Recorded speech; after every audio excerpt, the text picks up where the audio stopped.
You're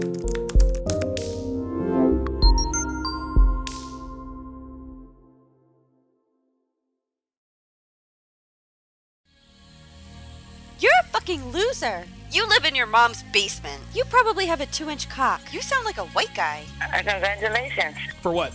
You said you got a girlfriend. You're probably a virgin. So that's a no for Netflix and chill? Fuck you.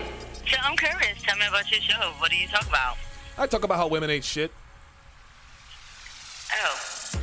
What's up, guys? It's your man, Donovan Sharpe, and welcome to the 537th edition of TSR Live, your daily dose of red pill truth, wisdom, and awareness.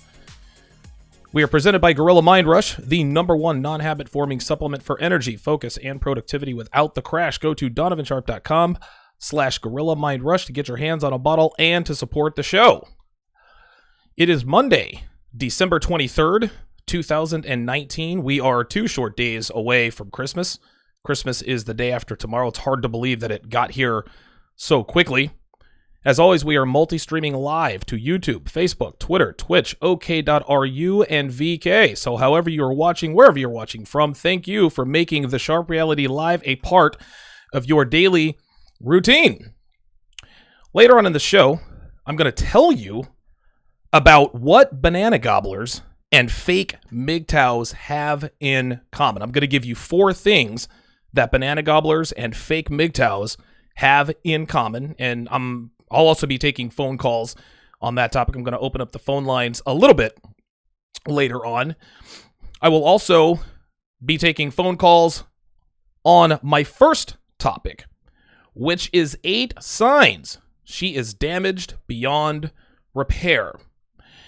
We talk all the time about girls who have red flags. Girls are defined, girls that have defined characteristics, traits, habits that make a girl less likely to be a good significant other, girlfriend, wife, mother, etc., etc.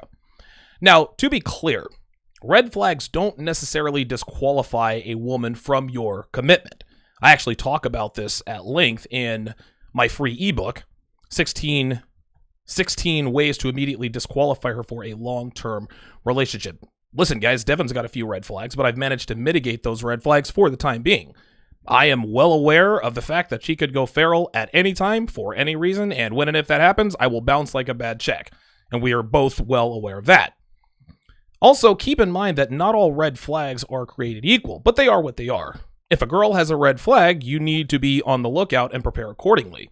And of course, the more red flags any given woman has, the more likely it is that she will turn your life upside down in many different ways.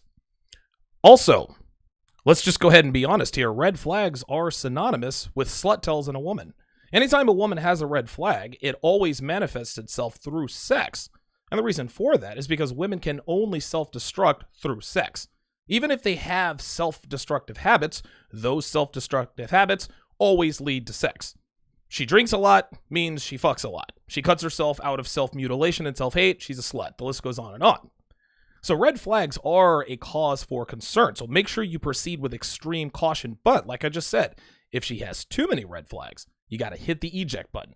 Now, I'm not going to talk too much about red flags because I've discussed a lot of these red flags ad nauseum over the last, 536, now 530 episodes of TSR Live, Sharpe Shorts, the Red Man Group, etc., etc. There's no need to beat a dead horse here. That said, then we have what I like to call crimson flags. Now, these are the habits and traits that are a little more alarming than the red flags. Again, they do not completely disqualify a woman from a long-term relationship, but they almost do. Okay, if you meet a woman with crimson flags, which I will discuss a little bit later today, you need to have airtight, rock-solid game, because if you don't, she'll do much more damage than a woman who has just red flags. Then there are traits, habits, characteristics, and circumstances that damage a woman far beyond repair.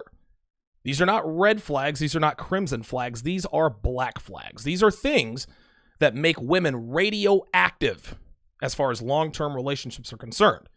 And if a man has no game, if a man does not have any game to speak of whatsoever, I would strongly suggest not even sticking your dick in these chicks even one time. Women who are damaged beyond repair, women who have black flags, these are the BPD girls of the world, right? Girls who know how to manipulate on multiple levels. Girls who are diabolical and will take their pound of flesh if you so much as interact with them even one time, let alone have sex with them even one time. Women with black flags are not to be trifled with, gentlemen, and I'm going to talk about the 8 that you need to be on the lookout the most. So let's go ahead and get started. Black flag number 1, she was raised by a single mother. Now, as obvious as this is, even dudes who have red pill awareness have no clue that if she was raised by a single mother, she is damaged beyond repair. If a woman you're dating or if a woman you're seeing was raised by a single mother, there is a better than average chance that she has little to no relationship with her father, which means what? Daddy issues. And as we all know, daddy issues turns girls into raging sluts. And by raging slut, I mean she isn't as selective as she could be. If she's a 7 or an 8, she doesn't have to fuck low-value guys because girls with daddy issues are notorious for sleeping around with truckloads of dudes who ain't shit when they don't really have to, right? Now, this isn't to say that girls who were raised in a 2-parent household don't turn out to be banana gobblers because thanks to feminism, most of even those girls turn out that way anyway. That's just how this is. But if there's no father in the home, guys, honestly, you may as well go ahead and quintuple her potential notch count as far as the men that she sleeps with on a regular basis. And girls very, very rarely miss that mark. Amy, for example, her father was in and out of prison her entire childhood. So it's not surprising that she had a kid at the tender age of 13 years old by a man who was 31 years old at the time he impregnated her. Number 2, the second black flag, the second sign that a girl you're seeing or dating is damaged well beyond repair, she rewards bad treatment. One of the most immutable truths about banana gobblers here in 2019 is that the better you treat her, the worse she'll treat you. Now, the reason for this is quite simple. I've talked about this before. Despite what these girls say out loud or on social media, girls who sleep around know they're not worthy of being treated like a lady. They are keenly aware that outside of the orgasms they provide, they are completely useless to high-caliber men. For this reason, they tend to gravitate toward men who treat them like garbage, men who cheat on them, men who disrespect them. Listen, they know they don't deserve this behavior, which is exactly why they can't get enough of these guys. These douchebags. Guys are always asking me, Donovan, why do women chase these douchebags all the time? Why are girls so loyal to men who treat them so badly? Well, one of the main reasons is that they know it's what they deserve. They know that because they've shared their bodies with so many men, they don't deserve to be with good men. So when a man treats her with kindness, when a man treats her with respect, when a man treats her with courtesy, she gets upset. Because subconsciously, she's thinking to herself, how does this guy not know I'm not worthy of this treatment? She doesn't think about this consciously, guys. This is all on autopilot. This is all subconscious thought, right? She says to herself, how does this guy not know that I'm a slut? I have green hair. I've got a bull ring in my nose and in my clit. I have a giant tattoo on my thigh. I have 3 kids by 2 different men, which is actually 2.5 because I'm not 100% sure that Eddie Jr. is Eddie Sr.'s father. I go to the club every Saturday night, and I told him that I still talk to my ex. Why is this guy clueless? When she asks herself these things, she'll poke and prod the guy to make sure that he's not just pretending to like her to get easy sex out of her and bounce. But when she figures out that he's another clueless male who believes everything he hears about women, she'll lie, she'll cheat, and she'll disrespect him. Understand this, gentlemen, and I want you to really listen to this, because no matter how many times I say this, no matter how many times this has been proven, men still don't get it. Listen very closely. Women positively loathe men who do not recognize them for who and what they are, and they will punish these men with the fury of 1,000 suns. Gentlemen, I'm here to tell you, banana gobblers hate men who do not recognize that they are banana gobblers. That's just all there is to it. Now, another reason why banana gobblers treat good men terribly is because chaos, drama, turmoil, dysfunction, that's all they know. These girls are kind of like ex-cons who have been institutionalized by being in prison. When they get out, they don't know how to act, right? Ex-cons can't handle freedom. They can't handle choice. All they know is 3 squares and a 6x9. All they know is being told when to take a piss and when to go to sleep. Having eyes in the back of their head so they don't get shanked on the yard by a gang member. Ex-cons can't handle freedom oftentimes. So what do? They reoffend in order to go back to the environment that they're the most comfortable in. Girls, as it happens, are exactly the same way, guys. All they know is getting treated like garbage. All they know is being verbally and sometimes even physically abused. All they know is getting cheated on. All they're familiar with, all they're comfortable with is constant turbulence, constant drama. So what do these girls do? They reoffend, if you will, to get thrown back to the men who use and abuse them, because despite the physical and mental wear and tear, it is what they're the most comfortable with. This is exactly why, or this is exactly where most women find themselves today. And I'm well aware of the fact that nobody can chat. I messed up one of the settings. I wanted to make it members only, but I screwed it up. I'll do it next time. If you have something to say, give me a call later on in the show. This is where most women find themselves today, gentlemen. They're given parole for some reason or another, right? And because they're not sure of what awaits them on the outside, girls get anxious. They have no idea how they'll respond to good treatment from good men. And they're scared, guys. They couldn't handle their freedom in their 20s, which is why they were sent to prison in the first place. At the end of the day, gentlemen, women who treat you better when you treat them badly aren't used to good treatment. This can be for any number of reasons. No father in the home, she's been in an abusive relationship, maybe daddy issues, the list goes on and on. But the bottom line here is that if a woman only treats you well when you treat her badly, she is damaged beyond repair and not worthy of commitment. Period. Number 3. The third sign, she is damaged beyond repair. She has or has had a substance abuse addiction. This one's another obvious black flag. But we know that men either ignore this or they don't realize that she has a substance abuse problem until it's too late. Women who are or have been addicted to drugs, alcohol, are engaging in self-destructive behavior, guys. Drinking and drugs, they're forms of self-destructive behavior, which is standard for most women. I say this all the time. A woman's default setting is to self-destruct. This is why when women are given any sort of control over anything, they destroy it. Themselves, other women, the dating market, the men that they have control over. The list goes on and on. And women who have been addicted to drugs or alcohol, guys, they're always raging sluts. No exceptions. They get drunk and they fuck a bunch of dudes. They get high, fuck a bunch of dudes. Gentlemen, women with substance abuse addictions are always banana gobblers, which are much different from the standard sluts we've been talking about. Substance abuse addiction, guys, that is a black flag, straight up. Fuck her and chuck her. That's all she's good for. Number 4. The fourth black flag, the fourth automatic disqualifier. Wait a minute. Did I jump the gun? Oh, well, wait a minute. Well, I guess number 5. I don't know. I guess I'll have to come back around. Number 5, let me skip down. She likes abusive sex. 838 people watching. Be sure to share the video. Be sure to throw me a like. Likes and shares are free.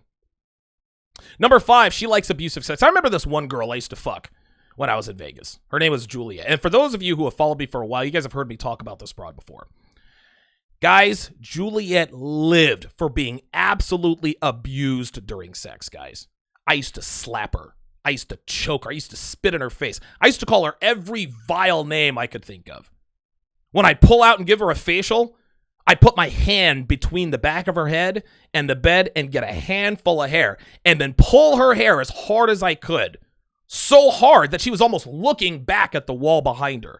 I'd blast my load all over her and say to her, "You fucking worthless cum dumpster," and she loved every word of it. She used to just moan and quiver when I did this. Probably gave her an orgasm. Juliet also loved extremely painful anal sex, and she would tell me to pound her harder, and she would literally cry while I was doing it. She would literally cry from the pain and beg for more, beg for it harder. We'd have hot, sweaty sex, And I used to tell her, lick the sweat off me. I'd be all sweaty. Dude, she used to do it like she was dying of thirst. I mean, this chick was damaged. Dude, she was damaged beyond repair in every way, shape, or form. I can't even imagine what Juliet had been through in her life to actually enjoy that kind of sex. Girls who enjoy this kind of sex, gentlemen, have more than likely endured some sort of traumatic event or a series of traumatic events in their lives. And the only way to sort of escape or even somehow get closer to it in order to face their fears and to not be afraid of it, which theoretically makes sense. But at some point, this is the only kind of sex they enjoy. The Dubai party girls, the Dubai porta potty girls come to mind when I talk about this kind of stuff. Number 6, the 6th sign. She is damaged beyond repair. She was either legitimately raped or she was sexually abused as a child. This is very sad, guys. Now, first of all, we all know that a good number of rape accusations are false, but that doesn't mean there aren't girls out there that really have been raped, right? Going back to the girl, Juliet, who liked the abusive sex, I wouldn't be surprised if she had told me at some point that she had been raped. The thing is she never did tell me, and most girls who really have been forced to have sex against their will, most of them choose to keep it to themselves and suffer in silence. Secondly, if you find out that she was sexually abused as a child, guys, I'm here to tell you, ain't no coming back from that. Again, it wouldn't surprise me if I found out later on that Juliet was maybe sexually abused as a child. Carla comes to mind. The woman I rented a house for, who was fucking her baby daddy while I was in jail, was raped as a child, guys. 7 years old, man. Her and her 2 sisters were all raped as young girls by their uncle, and that explains why they all have multiple kids with multiple men. As sad as this is, guys, and listen, man, you guys will never hear me ever feel sorry for a woman, but this is one of those exceptions, man. It is like for a young girl or boys, for children to have their innocence taken away from them at such a young age, there's no coming back from that. But as sad as this is, that's not your problem, guys. Don't get me wrong, it's sad, but that's not your problem. You're not there to pay for anything. Do not allow a woman who's been damaged in this way to destroy your life because you're trying to right the wrongs of her past. As noble as you might think that is not your responsibility, and it always ends badly when you try to do it this way.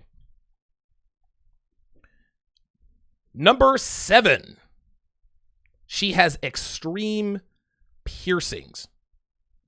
If a woman has 2 holes in each ear, that's a slut tell. It might not sound like it, but more than 1 hole in each ear, those are undercover slut tells, right? But when you see a girl with her ears gauged out, or a bull ring in her nose, or a labrae piercing, that bottom lip, or a tongue piercing, or some sort of freak show piercing, like her cheeks or her eyebrows or the bridge of her nose or a nipple or a clip, that is the telltale sign that she will make your life a living hell. We already know she's a slut as soon as she puts that 3rd hole in her body. But when it goes way beyond that, that's not a red flag. That is a black flag. The 8th and final sign that I'm going to point out, there are many signs that a woman is damaged beyond repair, but the 8th one I'm going to point out is that she was diagnosed or has been diagnosed with a mental illness. No, I'm not talking about girls who bought a few Xanax bars from Billy the cocaine dealer to take the edge off. Okay? I'm not talking about girls who were on mild anti-anxiety drugs for the same reason. No. These are red flags. Okay? But with rock solid game, you might be able to mitigate this. I'm not advising that you try, but if she has traits about herself that make it kind of worth it, just make sure you proceed with extreme caution. No. I'm talking about the women who have been clinically diagnosed with mental illnesses like border personality disorder or BPD, bipolar disorder, social anxiety disorder, schizophrenia, psychotic disorders. It is amazing to me that men get mixed up with these girls and then have no idea she's on shit like lithium, Lamictal, Depakote, Lexapro, Cymbalta, Celexa, Remeron. Now you guys are probably thinking, damn, Donovan, you know a lot about this shit, and you would be right. And the reason why I know a lot about this shit is that my ex-wife Darcy, had been on every one of those drugs that I just mentioned at some point or another during our marriage. November 7th, 2008. I will never forget this day as long as I live. Darcy's outside smoking on the deck, getting ready to go to work. We worked for the same company at the time. I was actually working from home. I worked remotely because I was given the privilege of working from home full time, and she worked on site. So I walked out there, and I'm smoking with her, and I saw that she was crying and shaking uncontrollably. I have no idea. To this day, I still have no idea what told me to do this. But I took her to Johnston Mental Health, which is a mental health facility in Smithfield, North Carolina. And there she was diagnosed with bipolar disorder, social anxiety disorder, and mild schizoaffective disorder, which means she heard voices in her head that weren't there. I'm not going to get into the details, guys, but you guys can check that out on Red Pill Origins Volume 2 if you are a patron. So yeah, my ex-wife had a slew of undiagnosed mental illnesses when she was married to me. Incidentally enough, Darcy was also addicted to crystal meth at one point in her life. She lost custody of the daughter she had by another man while she was married to her first husband. That's right, guys, paternity fraud. Father and daughter still have no idea that the daughter is now 23 years. By the way, the daughter is now 23, 24 years old. Father and daughter, all these years later, still have no idea. Guys, this all happened before I married her. So when you tack on all of the mental illnesses that she was diagnosed with, it's no shock that our marriage did not last. Darcy was damaged far beyond repair before even our first date. She is now married for the fourth time in the last 15 years. I want to make the distinctions again here. I want to make these distinctions clear so that you guys can act accordingly here. Again, and I talk about this in my, let me put this up, my ebook. There you are. It's down there on the right-hand corner of your screen. 16 ways to immediately disqualify her for a long-term relationship. Red flags are not a deal breaker, but they're definitely cause for pause. Okay? You need to be aware of the effects that red flags have on women and you. Some guys handle certain red flags better than others. A red flag for one guy might be a crimson flag for another, and vice versa. A man's level of game, his age, maybe his experience with certain red flags, his level of tolerance with certain red flags, his decision-making skills, that will determine whether or not he can or will attempt to handle or mitigate red or crimson flags. Now, older men, it happens, are far less tolerable of certain red flags because they simply don't have the time or the patience to deal with them.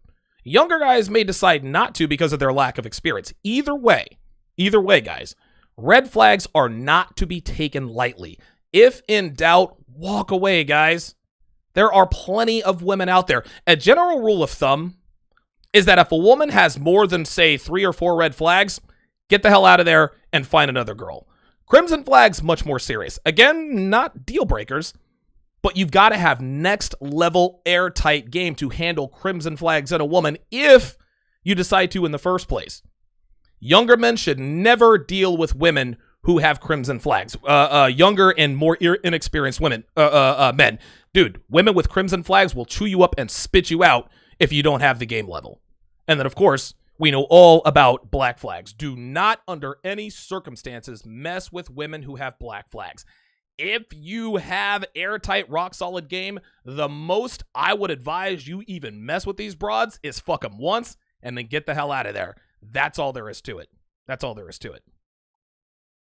When we come back, I'm going to discuss what banana gobblers and fake MGTOWs have in common. You guys would be surprised at how similar these two are in terms of their lifestyle and their choices and their mentality. Don't go anywhere, guys. We'll be right back. Gentlemen, if you want the blueprint on how to mold and shape a woman into exactly what you want and need, you need to get your hands on my 7-hour 5-part audio course, How to Build a Quality Woman from the Ground Up. This is 7 hours of rock-solid intel on how to build a female brick by brick into the kind of woman you want and need. Part 1 deals with the vetting process. I teach you how to select the right candidate by telling you what to look for and, more importantly, what not to look for in a woman. Part 2 deals with the training process. I take you step by step through the procedures that prepare a female for what it's like to be in a relationship with a man like you. I educate you on setting the tone early in order to reduce and possibly eliminate any and all behaviors that could potentially cause trouble in your relationship down the road. In Part 3, I instruct you on how to set and enforce boundaries and expectations. I teach you how to be direct when communicating your expectations in such a way that leaves nothing to interpretation. Part 4 will cover the sexual side of your relationship, how to dominate her sexually, and how you can make yourself unforgettable to her even if you're not the most well-endowed lover she's ever been with, will be discussed extensively. I will also teach you the ins and outs of deep conversion game, which is the art of verbally and physically dominating her body, her mind, and her soul. And finally, Part 5 will teach you how not to sabotage your relationship, how to maintain it, and what to do on the off chance that your woman gets out of line or out of pocket. Now, it's very important for you guys to understand that this course is based on personal experience. I'm not giving you guys hypotheticals or theories. These are techniques I use in my own relationship to this day, and anyone who follows me has seen that my techniques work and work well. Now, this isn't a cheat code or a magic bullet either, guys. This course isn't a turn her into the woman you've always wanted using this one weird trick, or how to make any woman your sexy, submissive sex slave with these 3 magical phrases. No. That's not what this is. So if that's what you're looking for, keep your money. To train a woman to look, act, and submit like a woman should takes time, hard work, consistency, and maintenance. If you are willing to put in the work, go to donovansharpe.com/courses to get your hands on the only relationship guide that actually works by the only man who has shown that it works. Again, that's donovansharpe.com/courses. The link is in the description. Stairs get exchanged till the tits come out. The good girl disappeared and the nymph come out. That nigga young D is who they whisper about. Getting checks made out to the biz account. Count Basie and Sammy Davis. Welcome back to the show. You are watching the 537th edition of TSR Live, your daily dose of red pill truth, wisdom, and awareness. It is the eve of Christmas Eve, Monday, December 23rd, 2019. It is actually quite a good Monday for me, as the Philadelphia Eagles took control of the NFC East by defeating the Dallas Cowboys last night. Those of you who follow me know that I had a kind of a bet with Steve the Dean Williams. The loser's team, whoever's team lost, had to wear an article or apparel of the other team. Now, Steve was going to make me wear some sort of onesie or some crazy shit like that. Luckily for me, the Eagles pulled out the victory, and so I drop-shipped Steve the Dean an Eagles hat. I'm not going to rub it in his face too bad, because Dallas Cowboys fans are long-suffering. So yes, Steve the Dean will be wearing a Philadelphia Eagles hat on the air for the next week, so I will get to gloat. I'll make sure I have him on the show as often as humanly possible. That should be very, very interesting. Let's continue.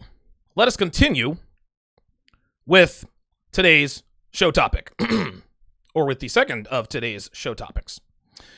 Something I find very interesting in today's sexual marketplace and how it works is how clueless people are about how much men in the friend zone and women who are in the fuck friend zone, women who are plates, have in common. Now, those of you familiar with the term plate, or those of you who are unfamiliar with the term plate, a plate is simply a woman in a man's rotation of multiple women, which he is dating non-exclusively. A man who spins plates is a man who is sleeping with multiple girls, and those girls are referred to in the manosphere as plates, or a plate if it's just one. Plates are not generally thought of as long-term relationship material. I've made a few plates my girlfriend, but most of them never elevate above plate status. And of course, making a plate your long-term girlfriend, especially when she knows you're fucking other girls at the time, never a good idea. Anyway, these two situations, a woman who is a plate and a man who's in the friend zone, they are almost identical, but almost nobody realizes it. The guy's stuck in the friend zone, and follow me here, guys. You guys need to follow me very closely here. The guy who is stuck in the friend zone wants to sleep with the girl he's been friend zoned by, and the girl who is a plate or a fuck buddy wants a relationship with the guy she's been plated by. Okay? The guy in the friend zone gets all of her non-sexual attention, while the plate gets nothing but sexual attention from her fuck buddy. Neither wants to be where they are, and they both want what the other one has. The guy, the man in the friend zone, he can get all the non-sexual female companionship he wants. That's easy for him. He doesn't even have to try, because girls are always looking for men that they can get all the benefits of having a relationship with without actually being in one, which means sleeping with him, having sex with him.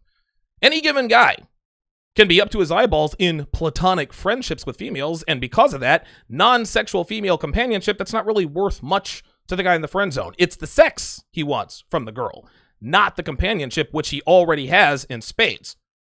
The girl, on the other hand, she can get all the dick she wants. That's easy for her. She doesn't have to try, because men are always looking for girls that they can get easy sex out of without having to commit to a relationship. Any given female can be up to her eyeballs in cock and balls, and because of that, sex isn't really much worth to her. It's the commitment she wants from the guy, and not the sex, which of course she already has in spades. There's a pervasive saying in the manosphere that states that women are the gatekeepers of sex and that men are the gatekeepers of relationships. I think this was probably coined by Rollo. Now, one could make the argument that young, beautiful females are the gatekeepers to both, albeit for a very short time, and Rollo's actually made that argument before. But outside of a finite time, when young, hot girls have the world in their hands, the gift of a man is commitment. Okay? The gift of female, the gift from female, is, of course, sex. Why do we know this? Because neither values that which they are the gatekeepers to as much as it is what the other sex is the gatekeeper to, guys. We, as men, we are the gatekeepers of commitment because it's what women want the most from us. Women will move heaven and earth and make bad decisions to secure a commitment from us, whether it's exclusivity, shared residence, marriage, whatever the case may say, whatever case may be. Now, I want to be clear here. This isn't to say that we as men don't value commitment. But when we can have a girlfriend or at least a female companion, whether it's sexual in nature or not, we don't really place as much value on commitment as women do because it's what they want the most. Supply and demand. Even red pill guys don't make a big deal out of commitment because every girl we're banging for more than a week eventually wants a relationship. Dude, we get this thrown at us all the time. We have an abundance mindset and commitment and companionship. We have an abundance of. We can get that anytime we want. And as you know, and this is red pill guys, fake MGTOWs, even blue pill guys. Every one of us can have female companionship anytime we want. Obviously, blue pill guys and fake MGTOWs are going to have non-sexual companionship, and red pill guys are going to make sure that they're getting the pussy. But the point is that we as men can get commitment and companionship whether sex is involved or not. Women are the gatekeepers of sex because it's what we want from them the most. Men will move heaven and earth and make bad decisions to have sex with a woman even one time. Not to say that women don't value sex, but when they can summon a bag of dicks to their exact location within 10 minutes, as George Bruno likes to say, sex isn't nearly as important to them as it is us because it's what we want from them the most. I use this example to point out that the asymmetries of sexual attraction are all around us. This is just one of the many examples. Another example, hang on to your hats, is the recent phenomenon of incels. Stay with me here, guys. 1,065 people watching. The word incel, for those of you who are not familiar with the word incel, is short for involuntary celibate. It's defined as a man who wants to have sex but can't. Now, their exploits obviously have been well documented over the years with guys like Elliot Rodger, Alec Manassian, the guy Nicholas Cruz, mass shooters, Adam Lanza, the guy out in Aurora, Colorado with the movie theater, James Holmes or something like that, I think his name is. We're all familiar with who they are. But, gentlemen, I'm here to tell you, breaking news, there's no such thing as an incel. If a man really wants to have sex, there are ways that he can go and have sex. He can actually go out and buy it. Now, prostitution is illegal in most of the U.S., but guess what? It still goes on, guys. And if a man wants the booty bad enough, he can find a woman who is willing to give it up for some cash. And if he wants to keep from risking going to jail, he can get on a plane to Nevada and visit, I don't know, Nye County, Story County, I think even Mineral County, and a couple of others I can't think of right now. Just look it up on Wikipedia. But there's no such thing as an incel. Okay? It is a man who is unwilling to do what's necessary to get sex. The guys who proudly proclaim, I'm not going to do anything to just be sexually attracted. Why don't do anything for a woman? Those are the same guys who say, well, I refuse to pay for sex. Guys who say this, guys who proclaim this, these are men who want sex for nothing. They don't want to have to do what's necessary to become sexually attractive to women. He thinks that women should want to have sex with him simply because he's a man, and that ain't the way it works, guys. But that same guy who is unwilling to put in the work, who also refuses to pay for sex legally, of course, is a man who is volunteering to be celibate. But I'm not going to call these guys incels, not going to call them volcells either for voluntary celibate. No, I'm going to call these guys fake MGTOWs. And if you want to know what a fake MGTOW is, go and find, I think it's episode 528. I think the title of that is How to Spot a Fake MGTOW. 1,100 people watching. Let's get those numbers up. Anyway. What most people have failed to realize is that fake MGTOWs and sluts, banana gobblers, are what I like to call polar identicals. Okay? What I mean by that is that they live very different existences, but their circumstances and mindsets are almost exactly the same. Okay? Banana gobblers and fake MGTOWs they probably have more in common with one another than either one is willing to admit or realize, and that is what I am going to talk about today. I'm going to give you guys 5 things that men who choose not to go out and get sex and women who can get sex anytime they want have in common, and how eerily similar they are to one another. Now, as a side note, before I get started here, when I talk about fake MGTOWs, I'm not only referring to them, okay? I'm also talking about low-level MGTOWs who famously and pathetically pretend that they could get pussy if they wanted to, but have chosen not to pursue sexual relationships with women because the juice isn't worth the squeeze, right? A lot of these guys like to call themselves monks. Some of these guys actually refer to themselves as MGTOWs. And some guys combine the two and call themselves MGTOW monks. I don't give a shit. Whatever they call themselves, we know the truth here at TSR Towers. These guys they call themselves involuntary celibates, but they're really scabs masquerading as MGTOWs. These guys aren't fooling anyone. I don't give a shit. So let's go ahead and get started here. Number 1, the first thing that THOTS and fake MGTOWs have in common, they are never accountable for their actions and circumstances. Other than the fact that they can't get laid, complaining is one of the most obvious telltale signs of a fake MGTOW. Fake MGTOWs are always complaining about how difficult girls are, always complaining about how bitchy they are. They bitch and moan about the impossibly high standards of today's women and so forth. The complaining gives them an excuse to check out of the dating market. When people ask them why they haven't found a girlfriend, or at least, I don't know, a short-term fling with a woman, they can fall back on these shitty excuses. Bitches are so fucking rude.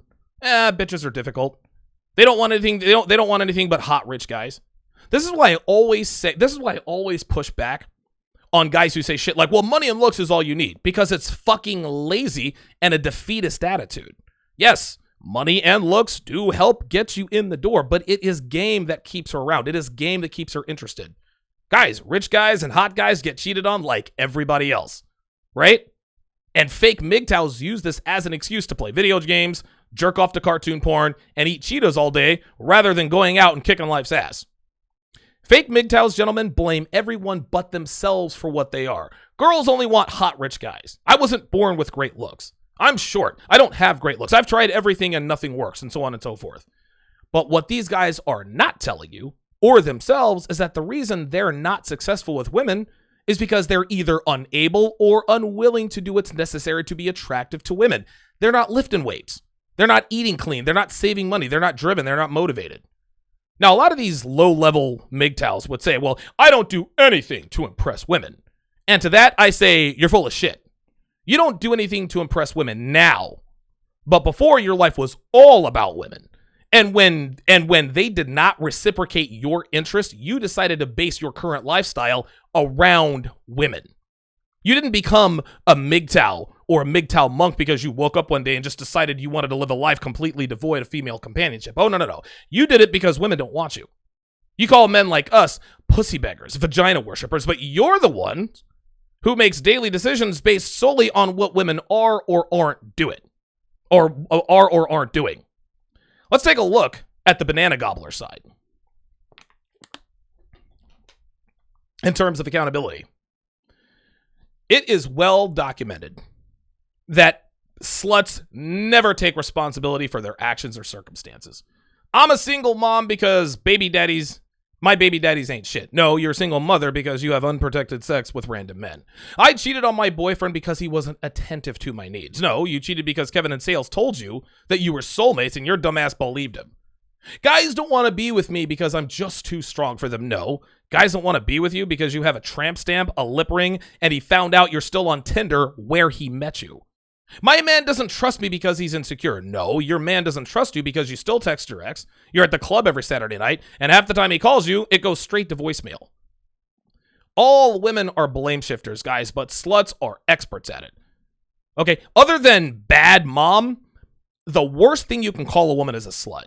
Girls know that being a slut is easy. That's why they do their best to make sure people don't know they're fucking dudes by the dozen.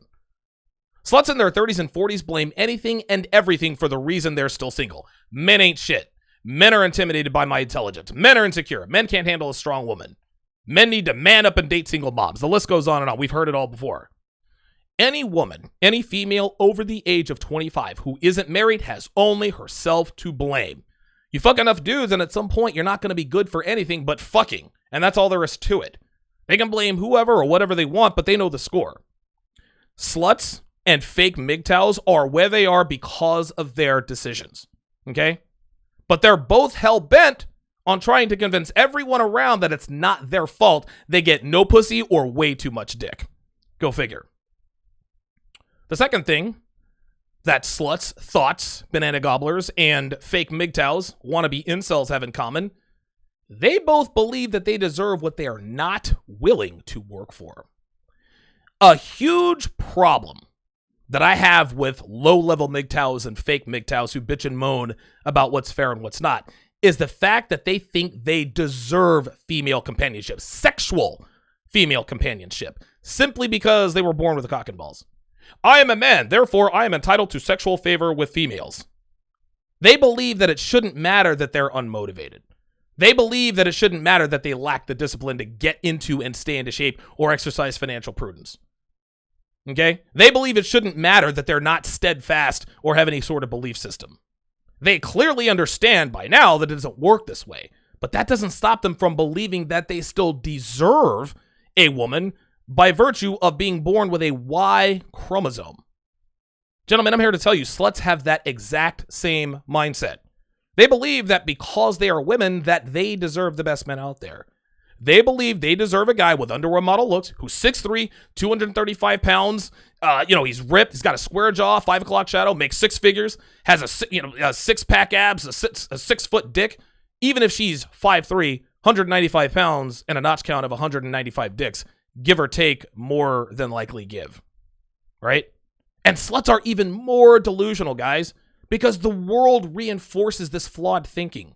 Gentlemen, television, movies, media, advertisements, constantly telling women that beauty comes in all shapes and sizes, except, of course, when it comes to men. Doesn't apply to men because, well, it just doesn't, okay? Even though women see it, even though they see that it doesn't work this way, they still foolishly believe that Hugh Jackman's wife is the rule and not the exception. Any of you guys out there, Google Hugh Jackman's wife. You'll see what I'm talking about. Men, I'll put it to you this way. Here's where the mindsets of fake MGTOWs and sluts are dissimilarly identical. And I know that doesn't make sense right now, but stay with me here. Stay with me. Men are made, women are born. We've all heard that before. What this means is that when a male is born, there are things that he needs to do and become in order to be viewed as a man by people, most notably women. Fake MGTOWs rarely possess even the most basic masculine traits. No, I'm not talking about beards or tattoos or a criminal record, although a combination of those things will definitely get plenty of attention from attractive women. No. But I'm talking about the ability to change a tire. The ability to defend himself in the event of a physical confrontation. The ability to speak with confidence. The ability to speak with conviction to both men and women. Basic masculine traits. The thing is that males aren't born with these abilities, guys. We have to learn these. We have to develop these. We have to cultivate these things and then use them to navigate through life. These things don't just magically appear because we were born males. We have to make ourselves into men. Men are made. We have to lift weights. We have to learn and cultivate skills that allow us to make money, exercise financial discipline, learn to fight. All of these things require a proactive approach. We don't just sit in a chair and learn Kung Fu in 10 seconds like Neo did in The Matrix. We don't build physical strength by sitting around and waiting for our muscles to grow. No, we have to go and hit the gym, or in my case, go downstairs and work out in my own gym. We have to go to jiu-jitsu. We have to proactively learn to be good with money. We don't have the luxury of just existing and growing into men. We have to proactively build ourselves into men. Females, on the other hand, do have the luxury of simply existing and growing into women. Females don't have to do really much of anything to become women.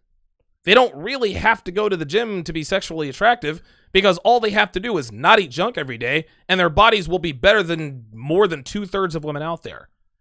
In order to stay viable for a long-term relationship and possibly marriage, all women have to do is not jump on the cock carousel and rack up a triple-digit knot count before they're old enough to drink. All females have to do, guys, is not fall asleep at the wheel, and they're golden.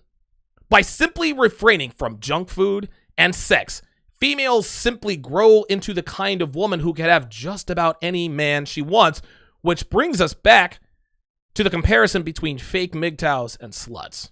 Listen up. Sluts proactively fuck up their womanhood and femininity, and fake MGTOWs sit around and do nothing to build and cultivate masculinity and manhood. And neither understands why they are not getting what they want out of the opposite sex. It's not easy for women to refrain from fucking a bunch of guys or eating junk all the time. It's not easy to build yourself into the kind of man that attractive women are attracted to. But sluts and fake MGTOWs still believe that they deserve what's difficult to attain by doing what's easy. It's easy to be a slut. It's easy to be a fake MGTOW. And I'll have more on this a little bit later.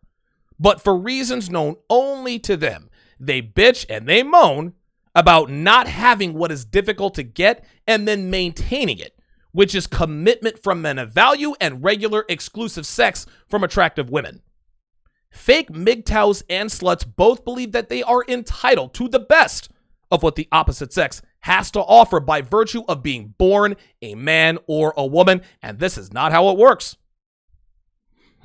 Let's go to number 3. I'm going to open up the phone lines here shortly. Number 3, the third thing that sluts and fake MGTOWs have in common, and newsflash, Marshawn Lynch is traveling to Seattle. Pete Carroll says there is a really good chance that Marshawn Lynch rejoins the Seattle Seahawks. Man, what a story that would be. Anyway, let's move along here. Number 3, they make fun of people who have what they want. Those of you who have followed me over the years know that I've had my share of haters, okay? Now, that doesn't make me special because a lot of guys who do what I do, they have haters and trolls. But what those haters and trolls all have in common is that they want what we have, okay? They want our lives or certain elements of our lives, okay? Now, using myself as an example, pardon me, let me get this back straight here. Using myself as an example here. Oh, okay, looks like all right, well, the phone lines are getting ready to be open here. All right, sorry about that delay there, guys. It was ringing in my ears. I guess it.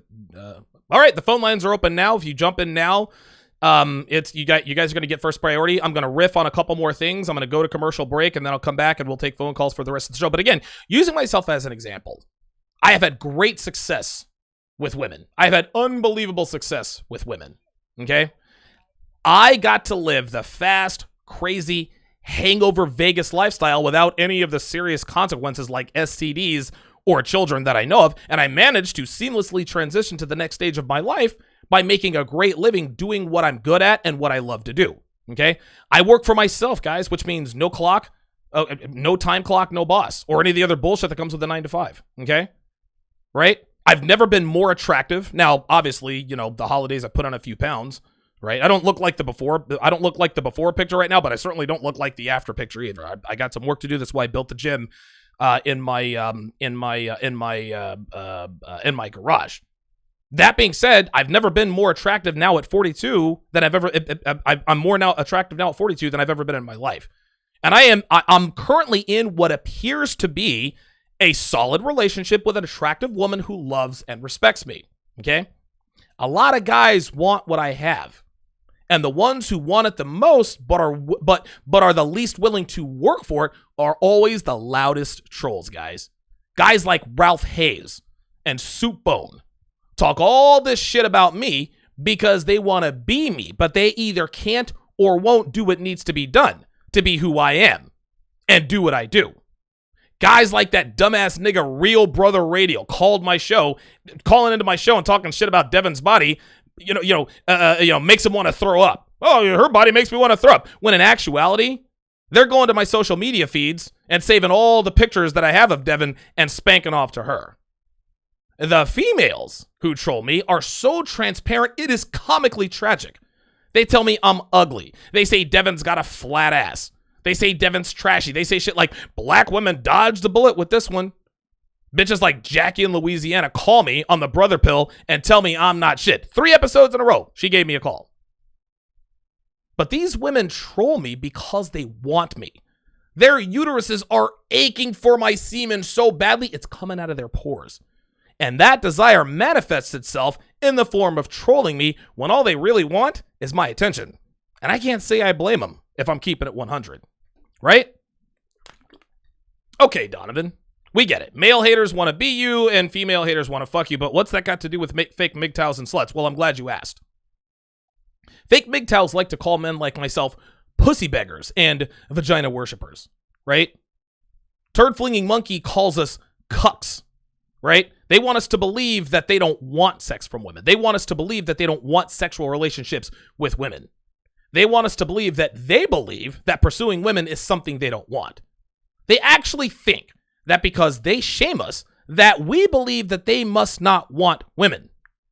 But fake MGTOWs and low-level MGTOWs, they want women the most. This is why they're angry, because they can't have what they covet more than anything else in the world, and that thinly veiled facade they put up to make the world think that they're actually happy being in relationships with sex dolls, or happy jerking off to cartoon porn, or happy paying Instagram models $5 to show the top part of their nipples. That's not fooling anybody. Fake MGTOWs shame men like us because they want what we have, and that's the adoration and sexual availability of attractive women, and they can't fucking stand it. They can't fucking stand it. What a douchebag. I'd never get a tattoo like that. He's too muscular. He looks weird. He's probably on steroids. All of his girlfriends are dumb blondes with fake tits. No thank you. On the other side of that particular equation, sluts love to make fun of housewives and stay-at-home moms. They say shit like, I'll bet she's miserable staying at home all the time. She's oppressed, right? I'd never want to submit to a man. You know, the interesting thing is, guys, is that married women who stay at home, who are stay-at-home moms, they rarely catch hate. They rarely catch any hate or any heat from young women. Why? Because young women are having the time of their lives. Why in the world would they care about what other women are doing if they're too busy having a good time themselves, right? It's the reason why we can say with 100% certainty that men who troll me aren't happy with their lives. Me personally, I have never felt the need, not even one time, to talk shit about men who are more successful than I am because I'm successful in my own right and I live a great life. Anyway. Young women, they don't shame stay-at-home moms in area code 973 and 469. I see you guys in the queue. I'm going to get to you guys shortly. Okay? Young women don't shame stay-at-home moms, but older women do. And the reason older women do is because they want that life. They know they can't have it. They know they've pissed their lives away drinking and slutting around. And they know that men of value don't want to start families with 37-year-old smokers who are on anti-anxiety meds to deal with their 2 abortions in the 15 minutes or the 15 times they've been raped, quote unquote. So what do they do to cope with the fact that they'll never have what they really want? They pretend they don't want it and make fun of those who have it. Ha ha! Look at Sandra. She got married at 20 when she was still young and beautiful to a man nearly twice her age. She has 3 kids and stays at home because her husband makes enough to take care of her entire family. Okay, he's really good looking and all, and he makes great money, but I would never want to tie myself down at that age. I feel so sorry for Sandra. It ain't the young women who are doing this, guys. It's always the women in their 30s who are trying to convince us that they're happy with being alone. Trying to convince us and themselves that they're happy not being taken seriously by men of value. That they're happy getting passed around. That they'd rather have the lives they have rather than the lives of these stay-at-home moms. But deep down inside, they know that they would trade places with Sandra tomorrow if they could. They want that life, guys. Do not get it twisted. Just because she says it on social media doesn't make it true. Women like this want more than anything to belong to a man of value and bear as many children as he wants. But she knows that's never going to happen. So in order to cope with the fact that she will never be loved by the kind of men she had plenty of opportunities with in the past, she makes fun of the kind of women she wants to cover up, or she wants to be with to cover up the fact that she cries herself to sleep every night because men don't spend the night anymore. Fake MGTOWs want sexual companionship from women as much as sluts want commitment from men of value. Neither can have it, so both make fun of it to keep up appearances. Let's go to number 4. And I'm not going to go to a commercial break after number 4. I'm going to go right to the phone lines. The fourth and final similarity that fake MGTOWs have in common with these hoes out here, spelled H-E-A-U-X, keep it YouTube friendly, their lives are easy. I've talked about how easy it is to exist as a low-level MGTOW or a fake MGTOW about a year and a half ago when addressing Turd Flinging Monkey a while back. Now, as a side note, I've softened my disdain for TFM. Okay, he did a great job responding to this ridiculous Alexander Grace video, and he drops rock solid red pill knowledge on the regular. But what's really changed my stance, on TFM as of lately, have been my interactions with DDJ. Right, like DDJ joins me on the Redman group quite often, and he's a solid guy. Now, both of these guys, DDJ and Turd Flinging Monkey, both of them, they're remarkably similar. I don't know if DDJ is going to be upset with that, but they are kind of similar, I guess, in their diction and the way they talk, right? And I happen to like DDJ a lot. I really do. He's a cool guy. He knows his shit. He's fucking funny as shit, and he's a douchebag, and he doesn't make an apologies for it. Now, there appears to be, I don't know, maybe a substantial age difference between TFM and DDJ. Not 100% sure, but I'd probably put TFM in maybe his late 20s, early 30s, while DDJ is probably in his mid to late 40s. He's got 4 kids, and I think he said he has a grandchild now, so he's probably around 50 years old. All of that said, as similar as TFM and DDJ are, I can't imagine that TFM, Turd Flinging Monkey, will probably be a lot like DDJ when he gets into his mid to late 40s. And if that's the case, he's all right with me. Okay? Not only that, I'll just put it to you this way, guys. It just doesn't make any sense to keep harping on this minor dust-up that never really happened. And at some point, I got to be a grown-up, guys. So, I'm not going to talk shit about Turd Flinging Monkey. I haven't in a while. I figured I'd reiterate that. We may have different solutions and have a few fundamental differences, but at the end of the day, we are on the same side. And friendly fire, that doesn't really benefit anybody, as we've seen. Anyway, being a fake MGTOW is easy, guys. It requires absolutely zero effort. None whatsoever. It's an easy life. Now, granted, the mental anguish that comes with not talking to pretty girls when your dick responds, it kind of haunts you. But all of that goes away when you fire up the old laptop for some chicken choking fun, which is also very easy. Like I said, guys, like I said in just a little while ago, there'll always be far more low-level MGTOWs, fake MGTOWs who endorse giving up and exiting the sexual marketplace completely than there are red pill guys who preach self-improvement on all levels, which includes the pursuit of and the subsequent conquering of women. And the reason for this is that life is much easier. You want to know what else is easy? Being a slut. That's really easy. In fact, I would contend that being a slut is even easier than being a fake MGTOW. Girls are getting bombarded by dicks 24/7.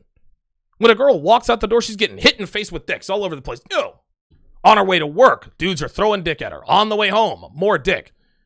When she's in the when she's safely within the confines of her own home, she opens up her phone and dicks are hitting her all in the face, shooting dicks at her. Even when she's asleep, she's getting dicks thrown at her.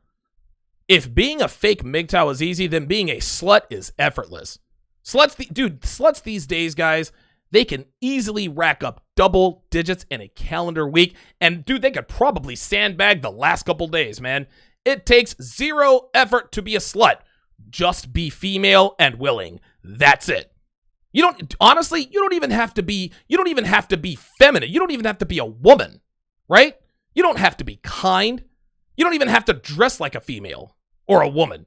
You could go out in sweats, a baggy shirt, have your hair pulled back like you just woke up, and dudes are still gonna holler. Both fake MGTOWs and sluts have extremely easy and carefree lives. Familiarity, as they say, breeds contempt, which is why sluts and fake MGTOWs literally hate each other. Go figure. All right. Let us go. I'm going to go to the phone lines here. Give me 1 second. And whoever's in the queue, I can see that you're in the queue. If you block your phone number, I'm not bringing you on. I'm not doing it. So listen, for those of you guys watching me for the very first time, almost 1,200 people watching. When I open up the phone lines, which I often do, if you call the show and I see that you have blocked your number, and it tells me if your number is blocked, I'm not going to bring you on, right? So, and again, listen, if you want to troll me, that's fine. I don't mind if you troll. I don't mind if you disagree, but you're not going to be a coward and block your number too. You guys know what I look like. You guys know what my phone, you guys know what my call-in number is. No, I'm not going to pander to cowards. You need to unblock your number, whoever you are, or you can just sit there and just listen to the show on your phone. Either way, it's no skin off my back. Yeah, that's what I thought. Get the fuck out of my queue. Hate guys like that. 914-205-5356 is the number to call if you want to get in on the show. Let us go to area code 973. 973 are on Live with Donovan, and you go ahead. Hey, Donovan, it's Greg. What's up? Hey, Greg, what's going on, man? Good. Spending the week by myself, doing a lot of weights, doing a lot of reading. I'm actually getting the Rational Mail. I got the 3-volume set that's coming in right now. Good. And I'm putting myself in a very difficult position. I'm actually going to do a Red Pill podcast myself. Oh, good. And, try to help out, the 20-year-olds, because I'm 24. So, I see that there is a need for, guys like myself. When I was watching the Crimson Flag, the Black Flag, I actually read the book. Good. And, man, every single thing that you said, I wish I knew at the age of 19, because everything that happened, everything that you said, I didn't know. Oh, wow. And I was stupid. But now I'm here, and I'm going to tell you, look, I'm still researching my first topic on my podcast, so it's going to be a little bit, and I'm still in production with it. Okay. But you are the person that helped me get back up on my feet and start warning other people. Good. I can't save them all. I'm just gonna warn them, and I'm gonna research I'm gonna research and do all of that, and I hope to hear from you soon when I start my podcast. So that's all I wanted to say. Thank you. Excellent. Thank you very much for the call, area code 973. And listen, best of luck to him, right? A lot of guys ask the question, what can I do to help? Like, there's so many men that are in need, and we tell guys all the time, listen, I know you want to help your red pill buddies out, but there's really nothing you can do. All you can do is be there for him when he falls. But a lot of guys really do have a strong desire to proactively help men. Starting a podcast, starting a blog, that's a pretty damn good way to do it. So shout out to area code 973 for starting his red pill blog. It's good to see that. Let us go. My man, Big Brandon is in the house. Big Brandon, are you calling to eat crow about the Dallas Cowboys and the Philadelphia Eagles? Is that what this is, man? Donovan. Okay, so I'm going to do this real quick. All right. CC. That is Cowboy Carousel. Oh, wow. Because their banana gobbling ways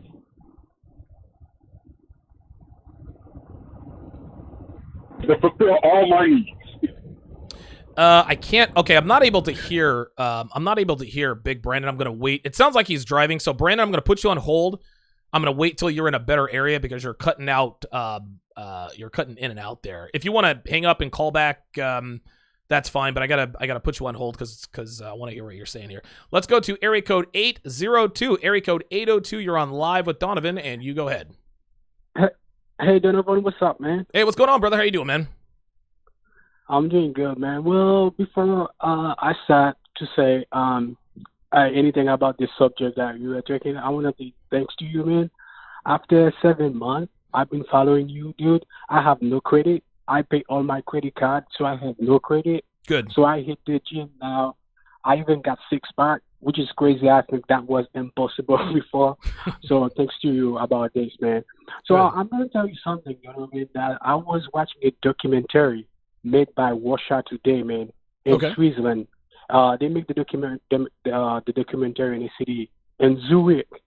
Some women, that's like at the beginning of the 90s till 2000, when they bring feminists to them, so they were pushing for care. Some of them were doctors, engineers. Some of them were working for the government in Switzerland. Okay. They said that the most disgusting choice they could do in their life. Some of them said when they were younger, at work, they make money and stuff like that. A lot of men were throwing themselves at them, say they want to marry, and they refuse all these guys. So now they are 50s, they don't have kids. They say they only have cats and drink wine and stay home all the time. That's it. So now you know what the government in Switzerland do right now. So because these people, they have a loneliness problem of those women, so they build apartment, like they call them loneliness apartment. So like you can be lonely and somebody is lonely, and you apply to be in that apartment so you can live with other people that you don't know. Okay. Because these people being a danger for their society in Switzerland, because some of them commit suicide and stuff like that. One of the women even said, like, she said she realized that too late. She said she realized that the capitalists, the corporations, especially like the drugstore and company that making like makeup and stuff like that, that's a way that they use. They're teaching women about feminism. That's a way they use, like, to make women more being dependent on those things. Right. Then later they can make more money, because when you're in your 40s, so you don't have no kids, no men, so you want to have somebody, so you would spend money on like cosmetic product and stuff like that. That's a way for them to make more money. And I have a disagreement with you earlier about fake MGTOW, Donovan. Yeah. I think the person that you describe as fake MGTOW, I think this person, that's the answer. For me, fake MGTOW is the guy that's eating like McDonald's every day, and he has a woman, but he let the woman make all these jobs. Even though the woman like won her credit, he's still with that woman, or the woman left, and he go again and make the same mistake. You know, for me, that's the fake MGTOW. Okay. But the one that just like bitching on, like being like, he hate like women that can have any man and stuff like that. You know, so he hate women like wet women that he hate on us because you go to the gym. He want to be like you, but he hates you. That's the incel for me. You know, that's the incel for me. Yeah, and thanks for the call, area code 802. I had to cut that a little bit short. You're going a little bit long. Yeah, you know, listen. I mean, I agree with him on some level, and I've actually, I did a show about what I call fake MGTOWs. It's called How to Spot a Fake MGTOW. I think that's episode 528, and I gave all the qualifications of what I like to call a scab, a scared, crying, angry baby. I didn't make that up. Someone in the chat actually made it up. And the MGTOW movement is literally the same thing as the red pill. They just call it something else. MGTOWs and red pill guys are lockstep in everything we think and do. We teach self-improvement. We don't listen and believe to women. You know, all women, like, we all believe the same things. We just call it different things. Well, there's a lot of guys who call themselves MGTOWs and aren't really MGTOWs. They're lazy. All they do is bitch and moan. They say, oh, take away women's voting rights. You know that's not going to happen. Oh, I need to get my passport and go overseas. Okay, are you in the process of doing those things? No? Okay, well then you're a fake MGTOW. That's all there's to it. There are a lot of guys that give the MGTOW movement a bad name. So I call those guys scabs or fake MGTOWs. Let's go back to the phone lines. Let's go to area code 503. Area code 503, you're on live with Donovan. Go ahead. Good morning. How you doing? Good, you? Hello? Yeah. Hey, I'm 65, and I've been doing the MGTOW thing for 45 years. Oh, wow. And I watched two of my older brothers get run through the meat grinder and stuff like this in the 80s and stuff. And basically, working and flying by the seat of my pants and taking heat. But you talk about these guys that are, they're late. They're lazy. They come and, I'm retired now, and I've been retired 14 years. Okay. And and they criticize me for, I've gotten onto social media now in the last year or so, year and a half, and through acquaintance. And they hit me up like, oh, you got all this. Well, no, I was out there busting ass, working as a heavy-duty diesel mechanic and a truck driver, getting the job done, and anytime these guys come up to me and talk about whining about their jobs, I said, come work for me a day in a truck shop or something like that and be slapping chains on an 18-wheeler. Right. Up at the pass, it's 25 degrees. The wind's blowing 30 miles an hour at 1 o'clock in the morning. Yeah, tell me all about it. And then about getting women, I basically now, I got women now that start hitting me up on social. Well, you want to start a relationship, lady? I'm 65 years old. I'm retired. They come looking for me, and I didn't even, this stuff was just kind of new to me, and I'm just kind of amazed by it. I'm not even thinking about it. If I did, I'd get totally financially wiped out. Right. With all the stuff that they could pull. But I wish I had the knowledge today that the picture over 45 years finally came together. This, everything kind of came together in focus. And what you guys are talking, so that's my new calling, is to put the information out there, my story, and then let these young guys, make their own decisions. And have you be careful, because you're walking. Do you have any kids? Like, so you said you watched your brother sort of get raked over the balls. So you managed to avoid those pitfalls then? My brothers, it was horrible. They're six, and I even have to deal with their exes today in our family estate stuff, and basically trying to get to grandma and stuff like that. I've had to go keep things legally in order and stuff like that. It's died down, but it's white collar crime, and it's crazy. I mean, nobody writes a book on it. No, you got to kind of feel for it. And at least a lot of my experience is being a shop steward and doing jury duty and contract negotiations and all that stuff. I knew how to play the game and stand up to them. And but it's nuts that I have to deal with these, and they're not even my squeezes. They're my older brother's squeezes, and women have keep everything, the ducks in a row. Yeah, women have a very and thanks for the call, area code 503. Women have a unique skill in terms of blast radius, right? Like, if they have their hooks in one man, it's almost as though they have their hooks in all of the men that he knows, because their bullshit is it's always shrapnel.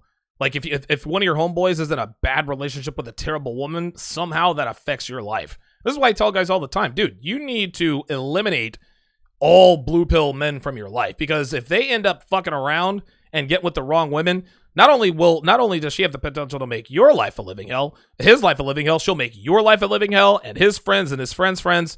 They're just bad news for everybody.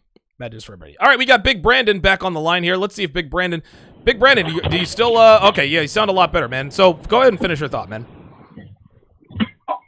My man, Donovan. Okay, there we go. First of all, I have to apologize for the call, and I was driving. Oh, it is what it is.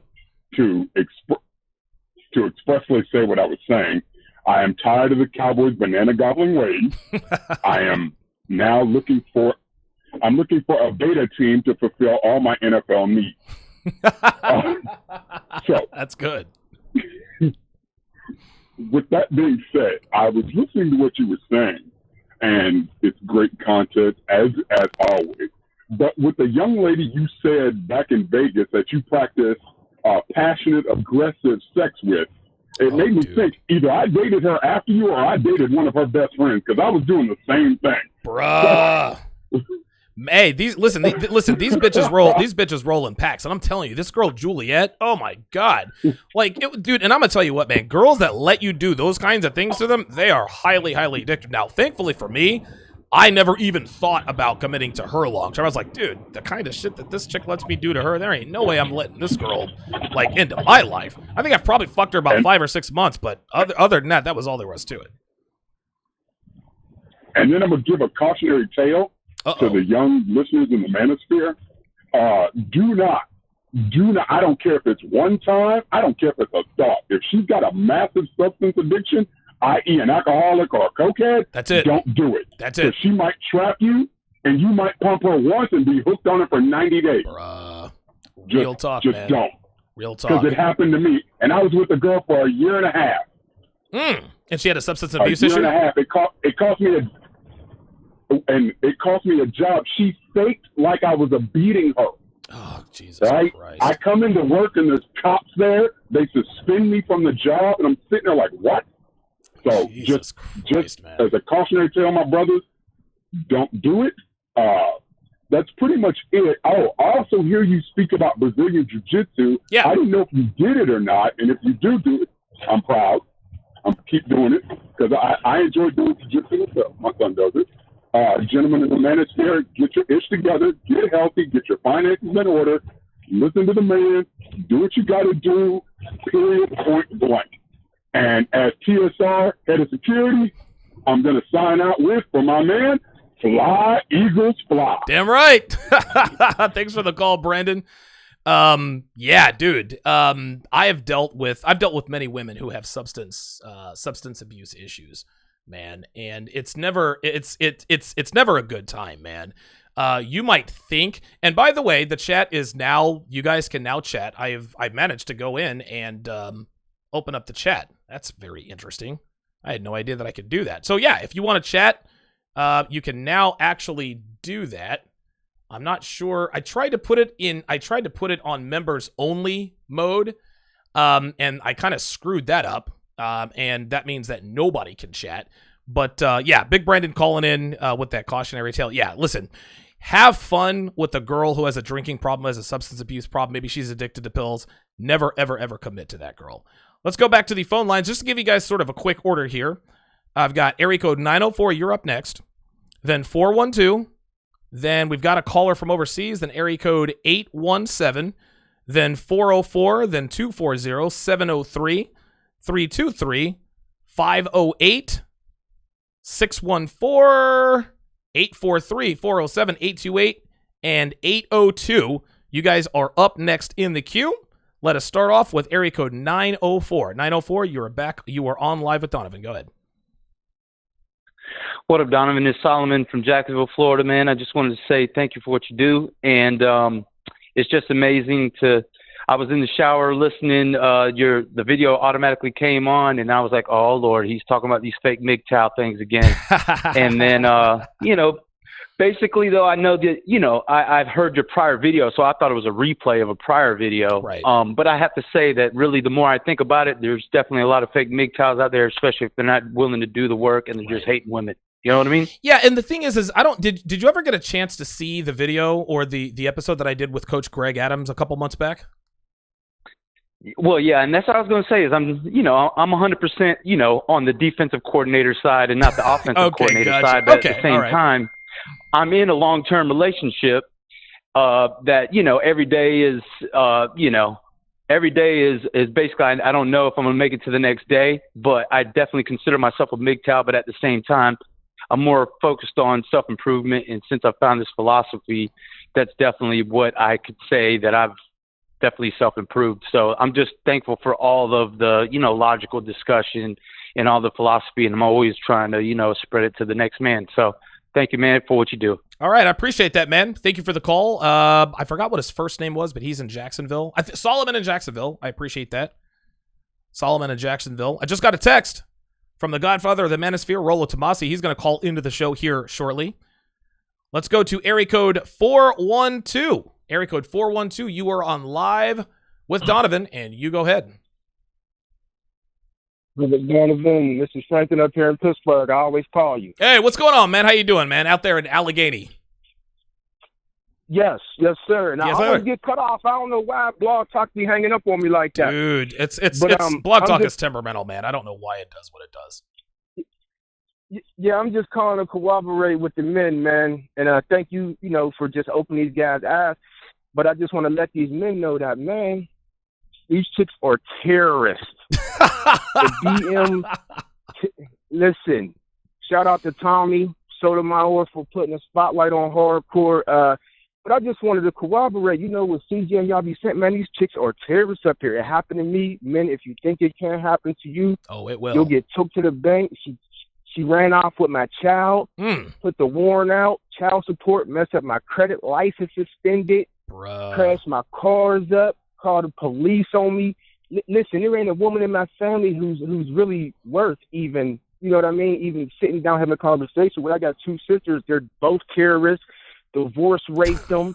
My aunt, look, listen, man, I got an uncle about marriage. Let me tell you what he did to my aunt one time. Go ahead. He packed up one bag, left her the house, left her the car, went down to 2 to 305 down Florida with nothing, bro. What?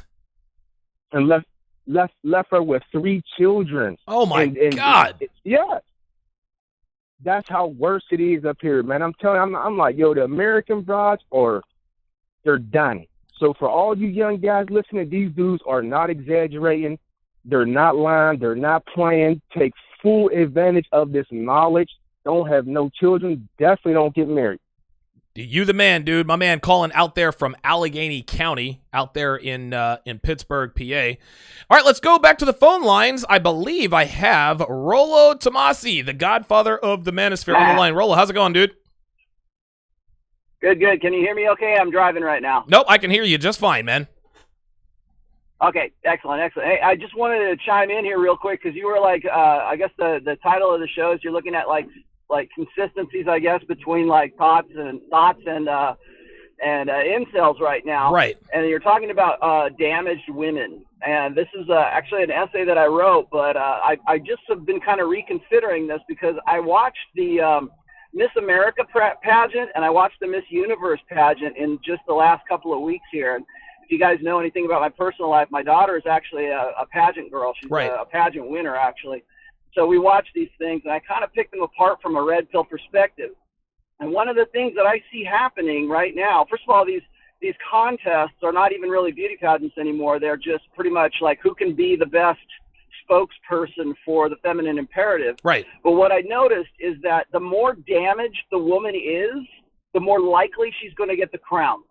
Wow. The more she gets, the worse her sob story is. If she comes from a single family, if she had to like eat dirt when she was a kid, if she was a victim of abuse, if there was something in her past that like we would say is would make a woman damaged in some way, that puts them a step above all the other girls that are there. Dude. So it's like my daughter comes from a very good, background. She's got me and my wife as our, as a two-parent home. Got, right. Pretty much had a lot of advantages, but she's never going to win like a big major pageant because she doesn't come from, she doesn't have a damaged background. So it's like the more that girl is damaged, the more that like she is rewarded for that. And I think that today, women actually pick up on this and they use that to their advantage. They say, well, I came from a single parent family, or my mom did the best she could, or I had to struggle my way through college. And it's like there's a million different reasons. Like, I had a really shitty childhood, or I had a really bad boyfriend, or whatever else. Anything that can be damaged, it's expected by women of men to appreciate that and to like use that in some way to in some way feel like they're the savior of this woman because she's really brought herself up by her bootstraps. And so they use this idea of like damage as some kind of reward. Unbelievable. And I see the same thing happening with guys who are like incels, right? Like they've got Asperger's syndrome, or they've got something that's wrong with them. And the thing is it doesn't work the other way. It doesn't work. If you're a damaged guy, that does not work in your advantage. Not one bit. So I just want to chime in and say that, like, when it comes to damaged women use that damage as a sort of a point of pride almost, and they use it to sort of bait, I guess, beta guys to come in and to sort of save them from themselves or to feel like they're saving them from themselves. So that's something to watch out for. If you've got a woman who is quote unquote damaged, watch out.